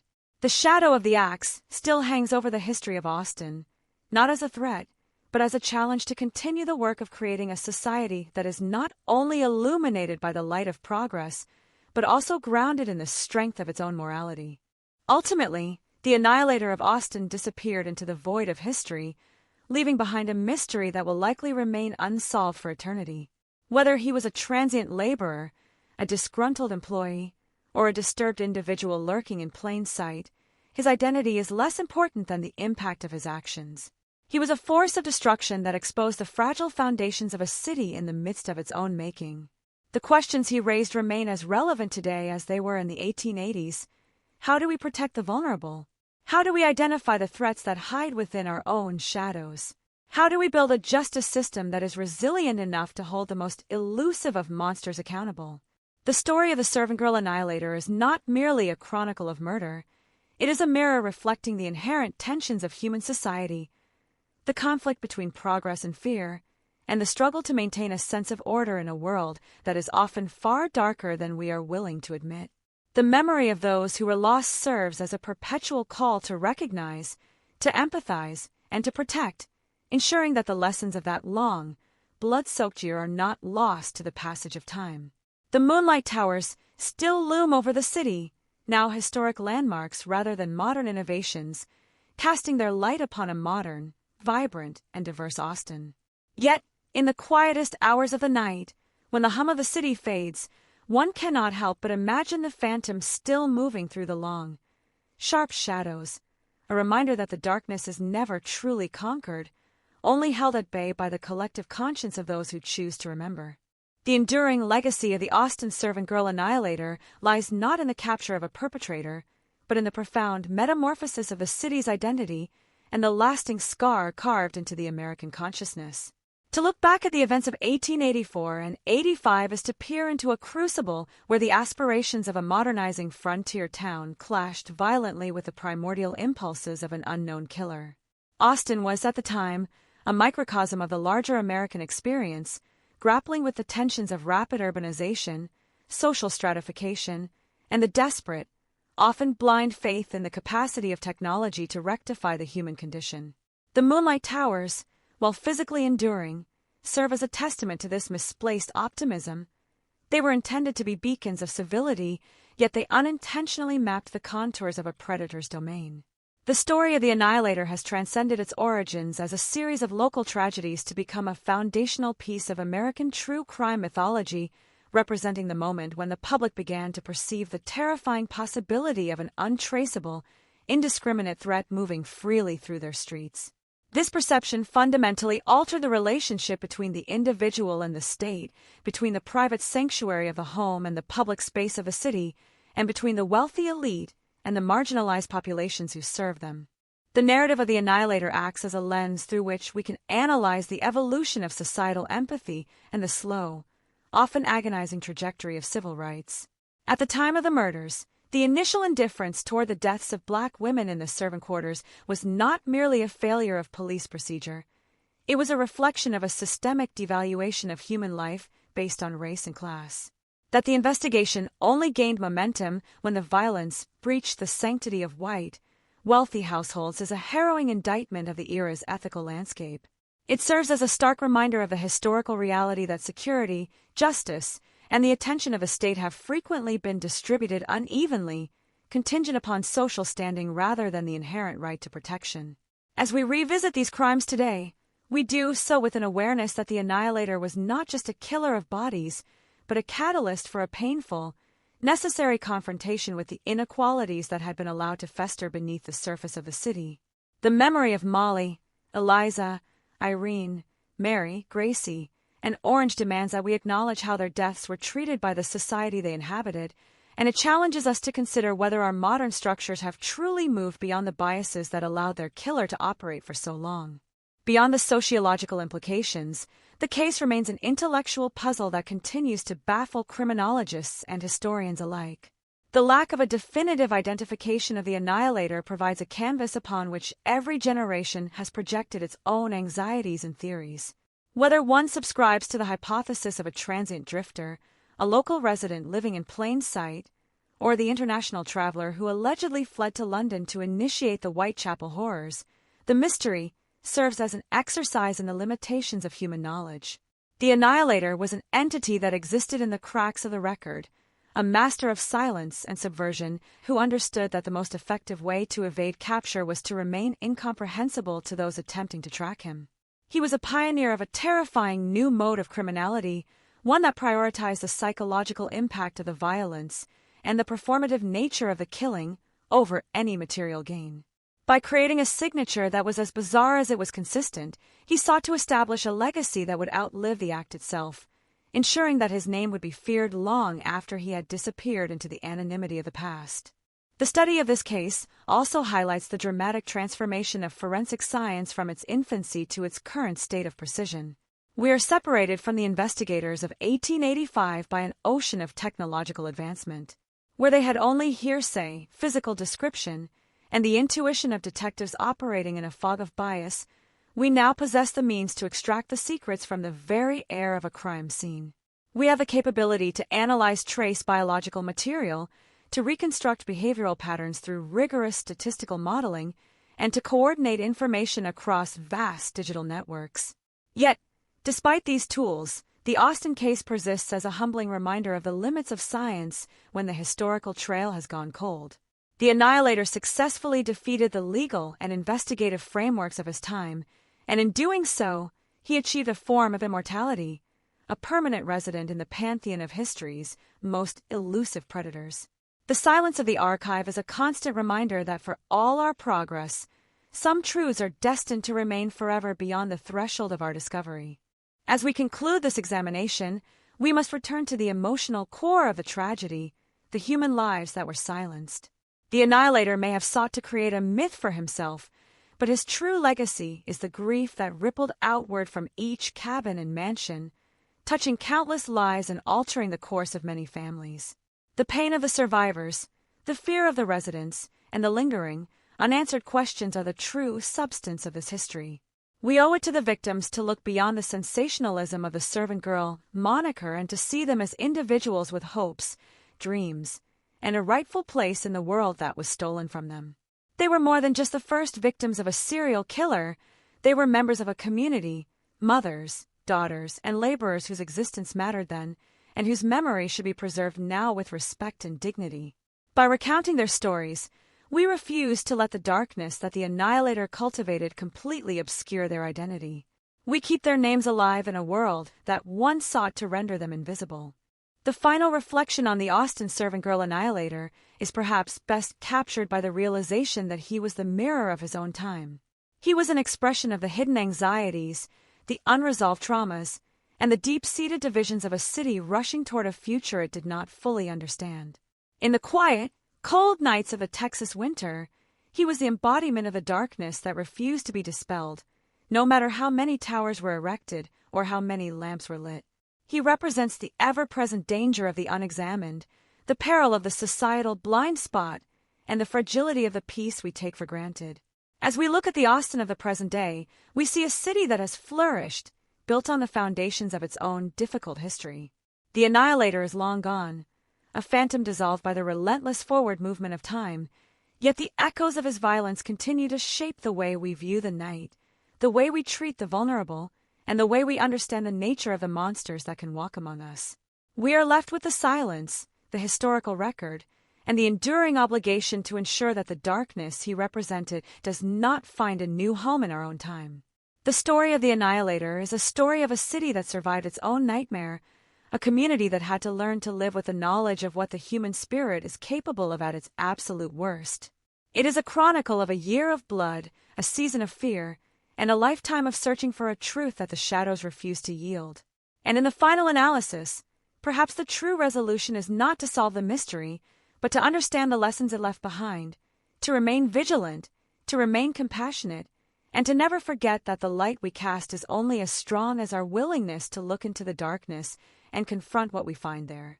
The annals of history are filled with those who have sought to destroy, but the resilience of the city of Austen stands as a testament to the fact that the capacity for recovery, for growth, and for the preservation of memory is the only weapon we truly possess against the Annihilator, the Phantom, and the enduring mystery of the Austen Nights, a story that remains, for all our progress, the final, haunting chapter of a mystery that is uniquely and chillingly ours to carry forward into the unknown reaches of the future, forever marked by the axe in the dark, the silence in the ear, and the shadow beneath the moonlight towers. The finality of the Austen servant girl Annihilator case is found not in a gavel strike, but in the enduring silence that has blanketed the historical record for over a century. To contemplate the conclusion of this narrative is to accept the limitations of human pursuit when faced with an adversary who understood the fundamental mechanics of disappearance. The Phantom did not simply stop killing, he ceased to exist as a tangible threat, melting away into the sprawling, unmapped darkness of the American frontier just as the city of Austen was beginning to define its place in the modern era. This disappearance, more than any forensic failure or procedural blunder, is the ultimate testament to his efficiency. He left behind a void that successive generations have attempted to fill with theories, legends, and speculative reconstructions, yet the core of the mystery remains as impenetrable as the night that sheltered him. The story of the Annihilator has become a structural pillar of true crime history, a case that exists in the liminal space between reality and folklore, where the concrete facts of the murders are forever entangled with the psychological terror they induced. Reflecting on the totality of this historical epoch, one is forced to consider the role of the environment itself in shaping the tragedy. Austen in the 1880s was not just a city, it was an experiment, a collection of individuals trying to impose order upon a vast, often indifferent landscape. The implementation of the moonlight towers was the most tangible symbol of this human drive to dominate the night, a technological intervention that promised to strip the darkness of its power to conceal. Yet, the Annihilator proved that the human spirit, even in its most depraved and destructive manifestation, can adapt to any environment, finding the flaws in our technological defenses just as easily as he navigated the physical shadows of the city. His existence was a stark, humbling reminder that the tools of progress do not automatically translate to an increase in moral or physical security. The very lights that were meant to protect became the backdrop for a series of crimes that defied the logic of a developing civilization. The victims of the Annihilator, Molly, Eliza, Irene, Mary, Gracie, Orange, Susan, and Eula, remain the quiet center of this enduring storm. While the literature often focuses on the mystery of the killer's identity, or the sensationalism of the brutality, it is vital to keep the humanity of the individuals at the forefront.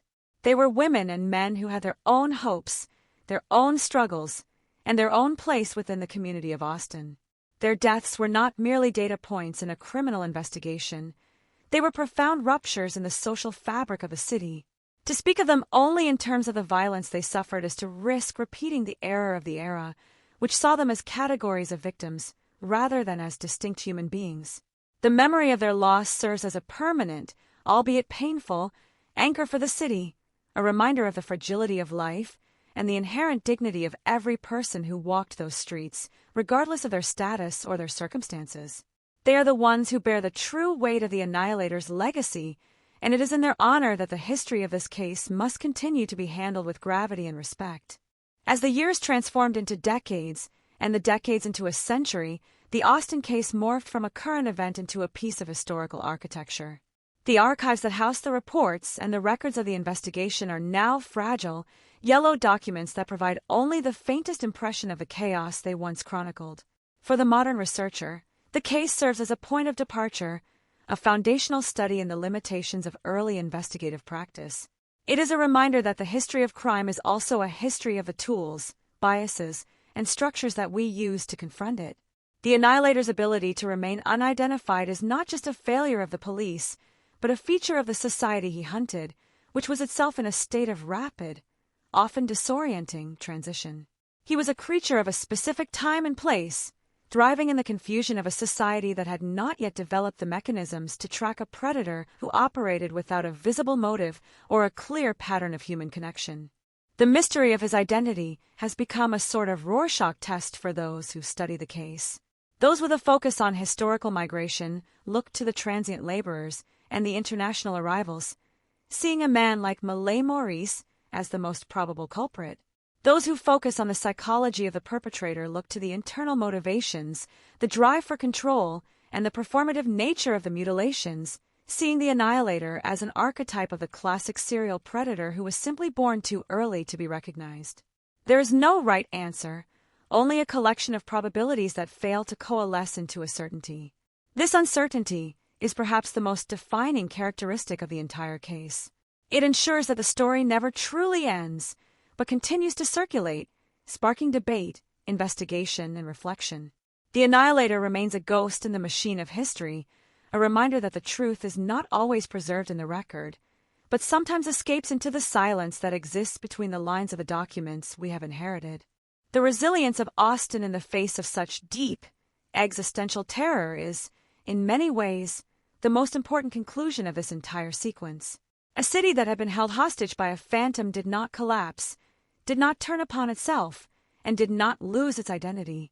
It grew, it evolved, and it integrated the memory of the trauma into its broader story.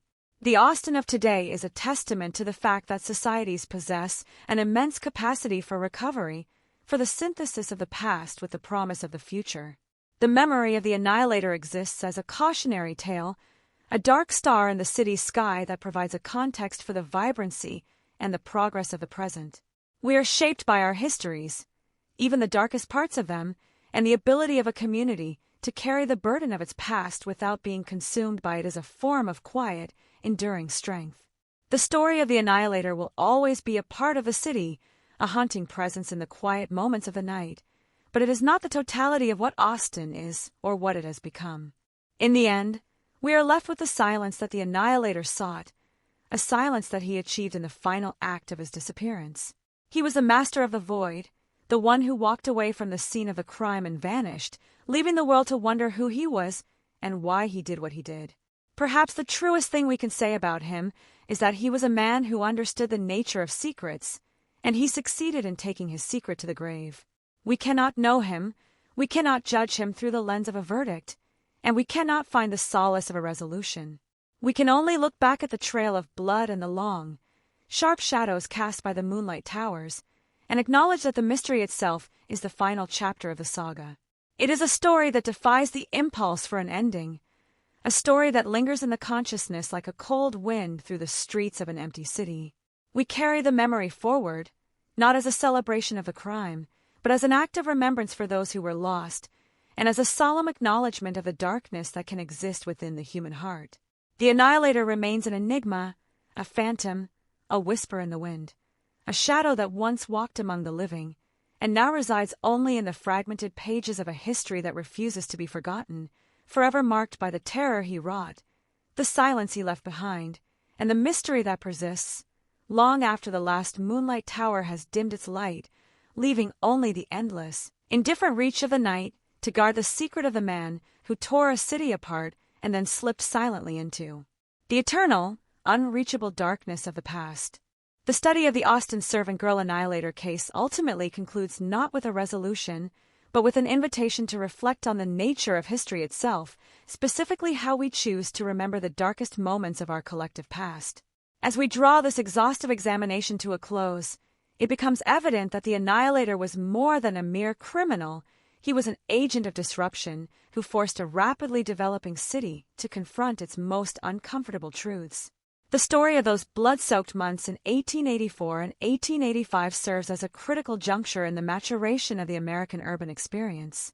It highlights the moment when the optimism of the frontier, characterized by rapid industrialization and the installation of iconic technology like the Moonlight Towers, met the unvarnished reality of human malice. This clash of progress and pathology is a recurring theme in the history of crime, but the Austin case remains unique in its pervasive sense of dread and the total, haunting success of the predator in evading any form of earthly accountability. The absence of a definitive answer regarding the identity of the killer forces us to grapple with the concept of the unknown as a permanent feature of our historical record. We are conditioned by modern narratives, by police procedurals and true crime media, to expect that every puzzle has a solution, that every transgression leads to a court of law, and that every monster is eventually unmasked and neutralized. The Austin case defies this expectation, serving as a persistent, unsettling reminder that reality does not always conform to the structures of satisfying storytelling.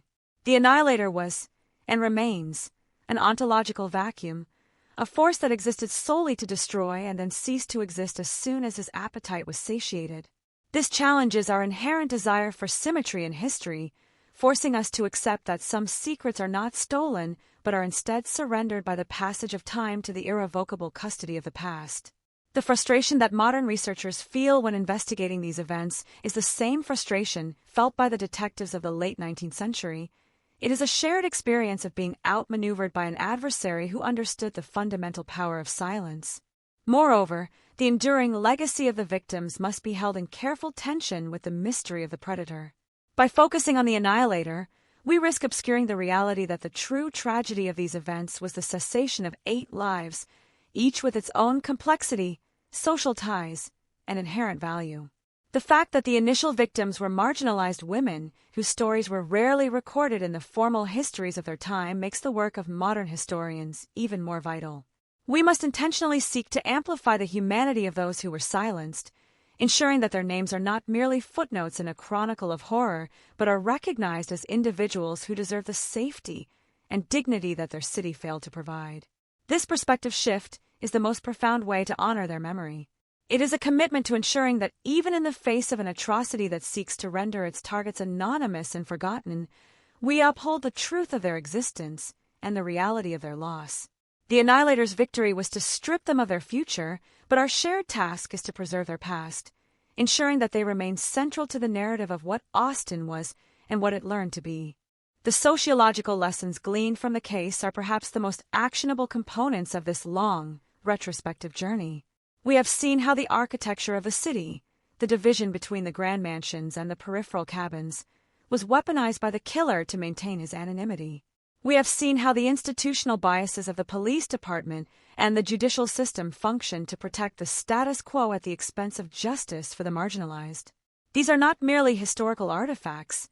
They are patterns of behavior and systemic failures that continue to reverberate in our contemporary world. The Austin Annihilator case is a cautionary tale that underscores the necessity of inclusive safety, the danger of institutional blindness, and the imperative for a justice system that is equally responsive to the needs of every citizen, regardless of their position in the social hierarchy. To study this case is to arm ourselves with the knowledge of how easily a society can be deceived when it chooses to ignore the suffering of its most vulnerable members. In contemplating the mechanical aspect of the crimes, we are forced to acknowledge the terrifying efficiency of the human mind when it turns its capabilities toward destruction. The Annihilator's modus operandi, the strategic use of silence, the selection of vulnerable targets, and the calculated application of excessive violence, was a masterclass in predatory behavior that anticipated the tactics of 20th century serial offenders. He operated in a landscape where there was no concept of a serial killer in the modern sense, yet he exhibited all the hallmark traits of one. He was a pioneer of psychological warfare, using his signature acts to imprint himself upon the consciousness of the city, thereby multiplying the impact of his physical deeds. He understood that the terror he inspired was just as lethal as the axe he wielded, and he leveraged that fear to create a climate where the entire city was effectively his accomplice, paralyzed by a shared, debilitating anxiety. As we look toward the future, the lessons of the Austin Annihilator will continue to serve as a cornerstone of criminal investigation and historical analysis. The advancement of technology has provided us with extraordinary means of surveillance and identification, yet the fundamental questions raised by this case remain pertinent. How do we detect the predator who hides in the shadows of our own systems? How do we build societies that are resilient enough to survive the actions of individuals who seek to break them? How do we maintain our empathy in a world that can be profoundly cruel? These are questions that extend far beyond the parameters of the Austin investigation, touching upon the core of what it means to live in a community.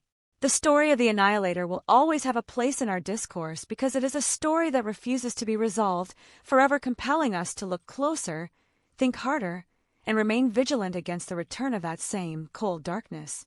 The Moonlight Towers may no longer be the cutting-edge technology of the age, but they remain silent witnesses to the history they could not illuminate. They remind us that the physical world is only a reflection of the human condition, and that no amount of artificial light can banish the impulses that arise from the darker corners of the psyche. The city of Austin has moved forward, its streets paved over the locations where blood was once shed, its grand houses standing as heritage markers, and its populace living in a world that is fundamentally different from the one that existed in the 1880s. Yet, the story of the Annihilator persists, a phantom that occasionally surfaces in the collective memory, a reminder of a year when the world felt thin, and the veil between the ordinary and the horrific was torn asunder. We conclude this journey with the understanding that while the mystery may never be solved, the act of remembering is a form of resistance against the oblivion that the Annihilator sought to impose. We remember the victims, we analyze the systemic failures, and we carry the burden of the unanswered questions, all in the service of a clearer understanding of our past and a more guarded, more inclusive approach to our future. The case is a bridge between the 19th century and our own time, a testament to the fact that even the most obscure and distant crimes hold the power to shape the values of the present, serving as a reminder that the pursuit of truth, even when it is ultimately unreachable, is a noble and necessary human endeavor, forever marked by the memory of the axe, the silence of the night, and the indomitable persistence of a story that refuses to die, continuing to resonate through the corridors of time as a haunting, enduring enigma that remains, quite simply, the most terrifying mystery of the city under the Moonlight Towers, a final, unyielding shadow in the history of the American night, leaving us with the quiet, profound awareness that we are the stewards of this memory, and it is our task to ensure that it serves as a guardrail, a lesson, and a tribute, as we move forward into a future that we can only hope is free from the reach of the unseen, the unknown, and the absolute, terrifying darkness that once held the capital of Texas in its unyielding, murderous grip. The final chapter of this long and agonizing retrospective is not an ending at all, but rather a somber acknowledgement of the indelible mark left by the unknown. As the chronicle of the Austin servant girl Annihilator concludes, we are left to contemplate the profound and lingering influence of a series of events that defied the rational order of the time and forever altered the trajectory of American criminal history. The story has served as a dark prism through which we have viewed the evolution of forensic ambition, the fragility of the social contract, and the harrowing reality of a predator who achieved a level of absolute invisibility that remains unmatched.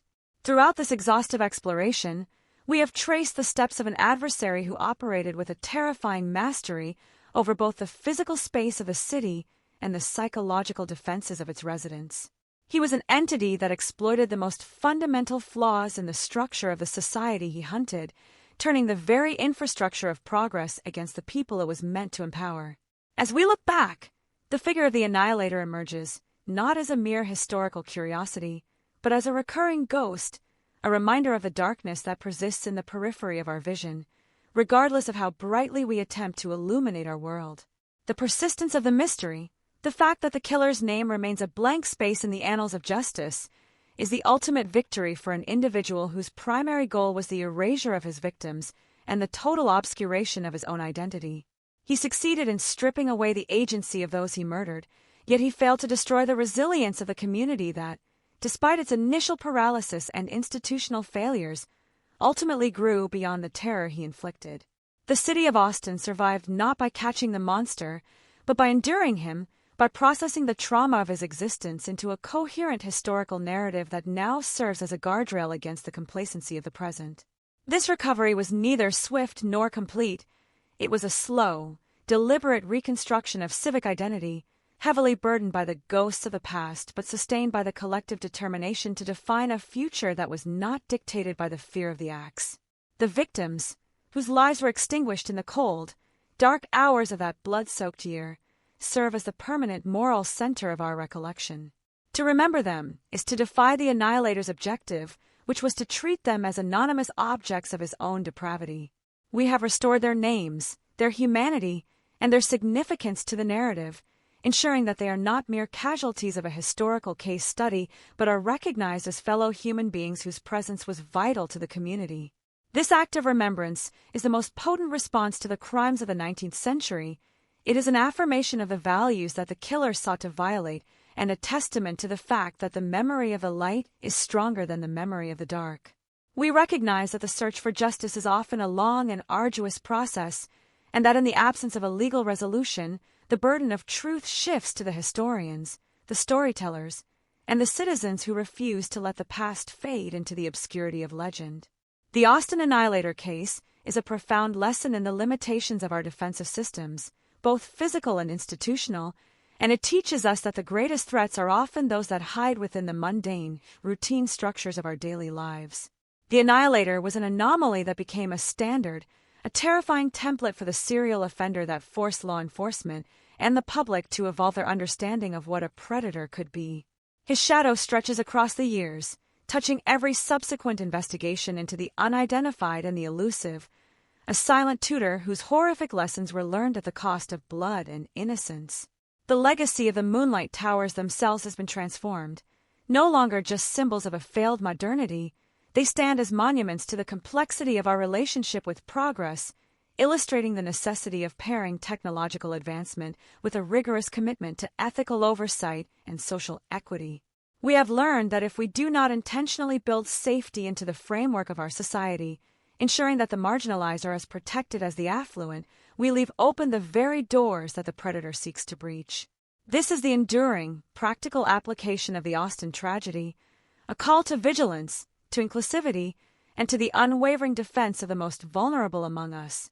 As we close this narrative, we do so with a heightened awareness of the fragility of the peace we often take for granted. We accept that the shadows will always exist, and that the potential for violence is a dark current that runs beneath the surface of all human societies. The Annihilator is gone, dissolved into the past, yet the responsibility to remain watchful, to empathize, and to protect the sanctity of life remains our constant duty. We leave the mystery where it belongs, in the unreachable, immutable archive of history, and we carry forward the awareness that the true resolution to such a nightmare is not to be found in the capture of a man, but in the strength of the community he failed to destroy. We are the stewards of this memory, and it is through our continued commitment to the pursuit of truth, the preservation of dignity, and the maintenance of a just and equitable society that we hold the darkness at bay. The story of the Austin servant girl Annihilator will persist as long as we are willing to listen to the echoes of the past, to learn from the failures of our forebears, and to honor the lives that were so cruelly taken by the hand of an unknown monster. It is a story that requires our attention, not for the sake of sensationalism, but for the sake of the lessons it provides and the respect it demands for those who were once silenced. We move forward into our own uncertain future, forever guided by the spectral memory of that long, cold winter in Texas, anchored by the truth that the resilience of the human spirit is the only constant in a world that is capable of producing such profound and terrifying shadows. The mystery of the man who walked through the night, who wielded the axe, and who vanished without a trace, is finally quiet, but his story remains as a permanent sentinel in our historical consciousness, a silent witness to the capacity of the darkness to test our resolve and the strength of our commitment to hold on to the light, even when we are confronted with the most incomprehensible and chilling truths of our own existence. We conclude here, in the quiet aftermath of a story that has spanned generations, secure in the knowledge that we have done our part to keep the memory alive, to honor the fallen, and to ensure that the Annihilator's legacy is not one of victory, but one of a failed attempt to break the spirit of a city that stood its ground, looked into the abyss, and chose to move forward, scarred but intact, into the vast, uncertain promise of the future. The chapter is ended, the records are archived, and the phantom is left to the history he once sought to write in blood, now reclaimed by the light of our shared commitment to the truth, forever ensuring that he is no longer the master of the narrative, but a relic of a time that we have transcended, a shadow that has been stripped of its power to terrify by the simple, enduring force of our collective refusal to forget those who were lost, and our enduring dedication to the light which continues to burn with a steady, defiant clarity against the vast and unending darkness of the unknown. The final perspective on the Austin servant girl annihilator case demands a synthesis of the historical, the psychological, and the ethical, creating a comprehensive closing argument for a story that has transcended its origins to become a permanent fixture in the American landscape of the unknown. Throughout these successive chapters, we have traversed the dark geography of a city in the throes of transition, identifying the vulnerabilities that a predator exploited with chilling precision and acknowledging the profound failures of the institutions tasked with maintaining order. To reach this 11th section is to stand at the threshold of a broader understanding, one that appreciates the complexity of an event that refuses to be codified or solved. We have examined the mechanical aspects of the crimes, the systemic biases of the legal investigations, and the lingering echoes of trauma that continue to define the city's relationship with its own history. The Annihilator, in his total and terrifying success, did more than commit acts of violence. He forced a reckoning that Austin was entirely unprepared to undertake, necessitating a radical shift in how the city perceived its own growth, its social obligations, and the fragility of the peace it sought to cultivate beneath the glare of the moonlight towers. This retrospective has not sought to romanticize the killer or to sensationalize the gore, but rather to place the weight of the tragedy upon the shoulders of our collective memory, ensuring that the annihilation of those 8 lives remains a defining point of departure for our contemporary ethical discussions. The fact that we are still debating the identity of the Phantom, still analyzing the tactical evolution of his crimes, and still mourning the absence of justice is a reflection of the case's unique and haunting durability. It is a story that refuses to be relegated to a single era because the questions it raises regarding the nature of evil, the failures of systemic protection, and the elusive quality of truth are universal and enduring. As we look at the broader implications, we see that the Annihilator was a prototype for the modern serial killer, an individual who operated not through a clear, discernible motive of profit or personal animosity, but through an internal compulsion that was entirely detached from the social fabric.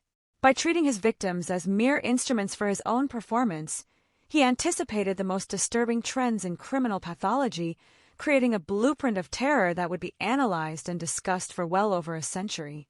The mystery of his identity, far from being a frustration, is actually the source of his enduring power, because he was never caught. He remains an abstract, omnipresent shadow, a symbol of the untraceable dangers that exist in a world that is fundamentally interconnected and yet often profoundly indifferent. The archival silence that surrounds the case is a testament to the predator's efficiency, a haunting reminder that in the grand narrative of history, the truth is not always captured, and the righteous do not always see the villain unmasked. This realization is profoundly unsettling, yet it is a necessary truth for those who would study the history of human transgression. We have learned that the pursuit of truth is not always synonymous with the achievement of resolution, and that in the face of such absolute darkness, the act of witnessing, of recording the details, of honoring the victims, and of refusing to look away, is the only form of justice available to us. The Austin Annihilator case is a profound lesson in humility, a check on our modern arrogance which suggests that we have mastered the darkness through our technological and investigative prowess. It teaches us that no matter how advanced our systems become, the potential for human destruction is a variable that cannot be fully anticipated or entirely controlled. The case forces us to exist in the uncomfortable space of uncertainty, to acknowledge that the past holds secrets that are forever beyond our grasp, and that our role is to serve as the diligent custodians of the memory that remains. We have treated the victims with the respect that was denied to them by the society of the 19th century, and we have positioned them as the central focus of our study, ensuring that their names are not lost in the static of history. This dedication to remembrance is the core of our historical practice, a commitment to preserving the integrity of the record against the corrosive power of time and the temptation of apathy. As we move away from this long, immersive look at the Austin mystery, we are left with a clearer understanding of how the Annihilator has shaped our perception of safety, justice, and the very concept of the city as a sanctuary. We understand now that the city is not a static environment, but a dynamic, contested space that is constantly being defined by the interplay between its aspirations and the hidden pathologies of those who reside within it. The Annihilator was the ultimate disturber of that order, and his legacy is a permanent, cautionary presence in the architecture of the capital of Texas. We have woven his story into the broader narrative of the American experience, showing how a local tragedy can become a national touchstone, informing our popular culture, our criminological literature, and our historical inquiry. The Annihilator's shadow continues to be cast over the night, not as a literal force, but as a symbolic reminder of the fragility of the social order and the importance of our collective vigilance. We have completed the sequence of our exploration with the understanding that while the mystery is not solved, the narrative is now complete, bound by our shared effort to understand, to document, and to reflect. We leave the case in the hands of the future, secure in the knowledge that we have contributed to the enduring, necessary conversation that keeps the memory of the victims vibrant and the lessons of the past sharply defined. This is the conclusion of a story that has spanned decades, a journey that has required us to descend into the deepest, coldest corners of the 19th century to emerge with a more profound appreciation for the light we currently inhabit. The silence that now follows our final assessment is not a silence of forgetfulness, but a silence of deep, collective contemplation, honoring the gravity of what occurred and acknowledging the weight of the responsibility we hold as the inheritors of such a traumatic history. We close the records, but the story continues, passed on to others who will seek to unravel the enigma, to find the pattern, and to confront the phantom once more. It is an endless cycle of inquiry, fueled by the same human impulse that sought to understand the terror when it first erupted, ensuring that the Annihilator will never be entirely erased from the consciousness of those who inhabit the city under the moonlight towers. We have honored the victims, we have examined the institutions, and we have acknowledged the mystery, and in doing so, we have performed the only final act that the Annihilator could not prevent. We have asserted our humanity against his inhumanity, our light against his darkness, and our truth against his silence. The work is finished, the chronicle is complete, and the mystery remains, resting comfortably in the unreachable depths of history, a final, unyielding testament to the complexity of the human condition and the profound, enduring power of the stories we tell to make sense of the incomprehensible. We step back from the case, carrying the knowledge that we have held the torch high, that we have looked into the abyss with unflinching clarity, and that we have honored the lives of those who were lost, ensuring that even in the absence of a name, they are forever held in the collective memory as more than just the silent, broken casualties of the Annihilator, but as the enduring, human center of a mystery that will continue to challenge, to haunt, and to inform the generations yet to come, serving as a permanent beacon of our commitment to the pursuit of truth and our refusal to be defeated by the darkness that he sought to claim as his own, a final, quiet triumph over the terror of the past, as we look toward the future with a newfound respect for the gravity of history and the unbreakable spirit of those who refuse to let the lost be forgotten, forever, completely, and permanently etched into the story of the night, as we walk away from the echo of the axe, leaving the mystery. To the ages, satisfied that we have done the work that memory requires, and that the light, in its own small, defiant way, has finally prevailed over the darkness that once held the capital of Texas in its unyielding grip.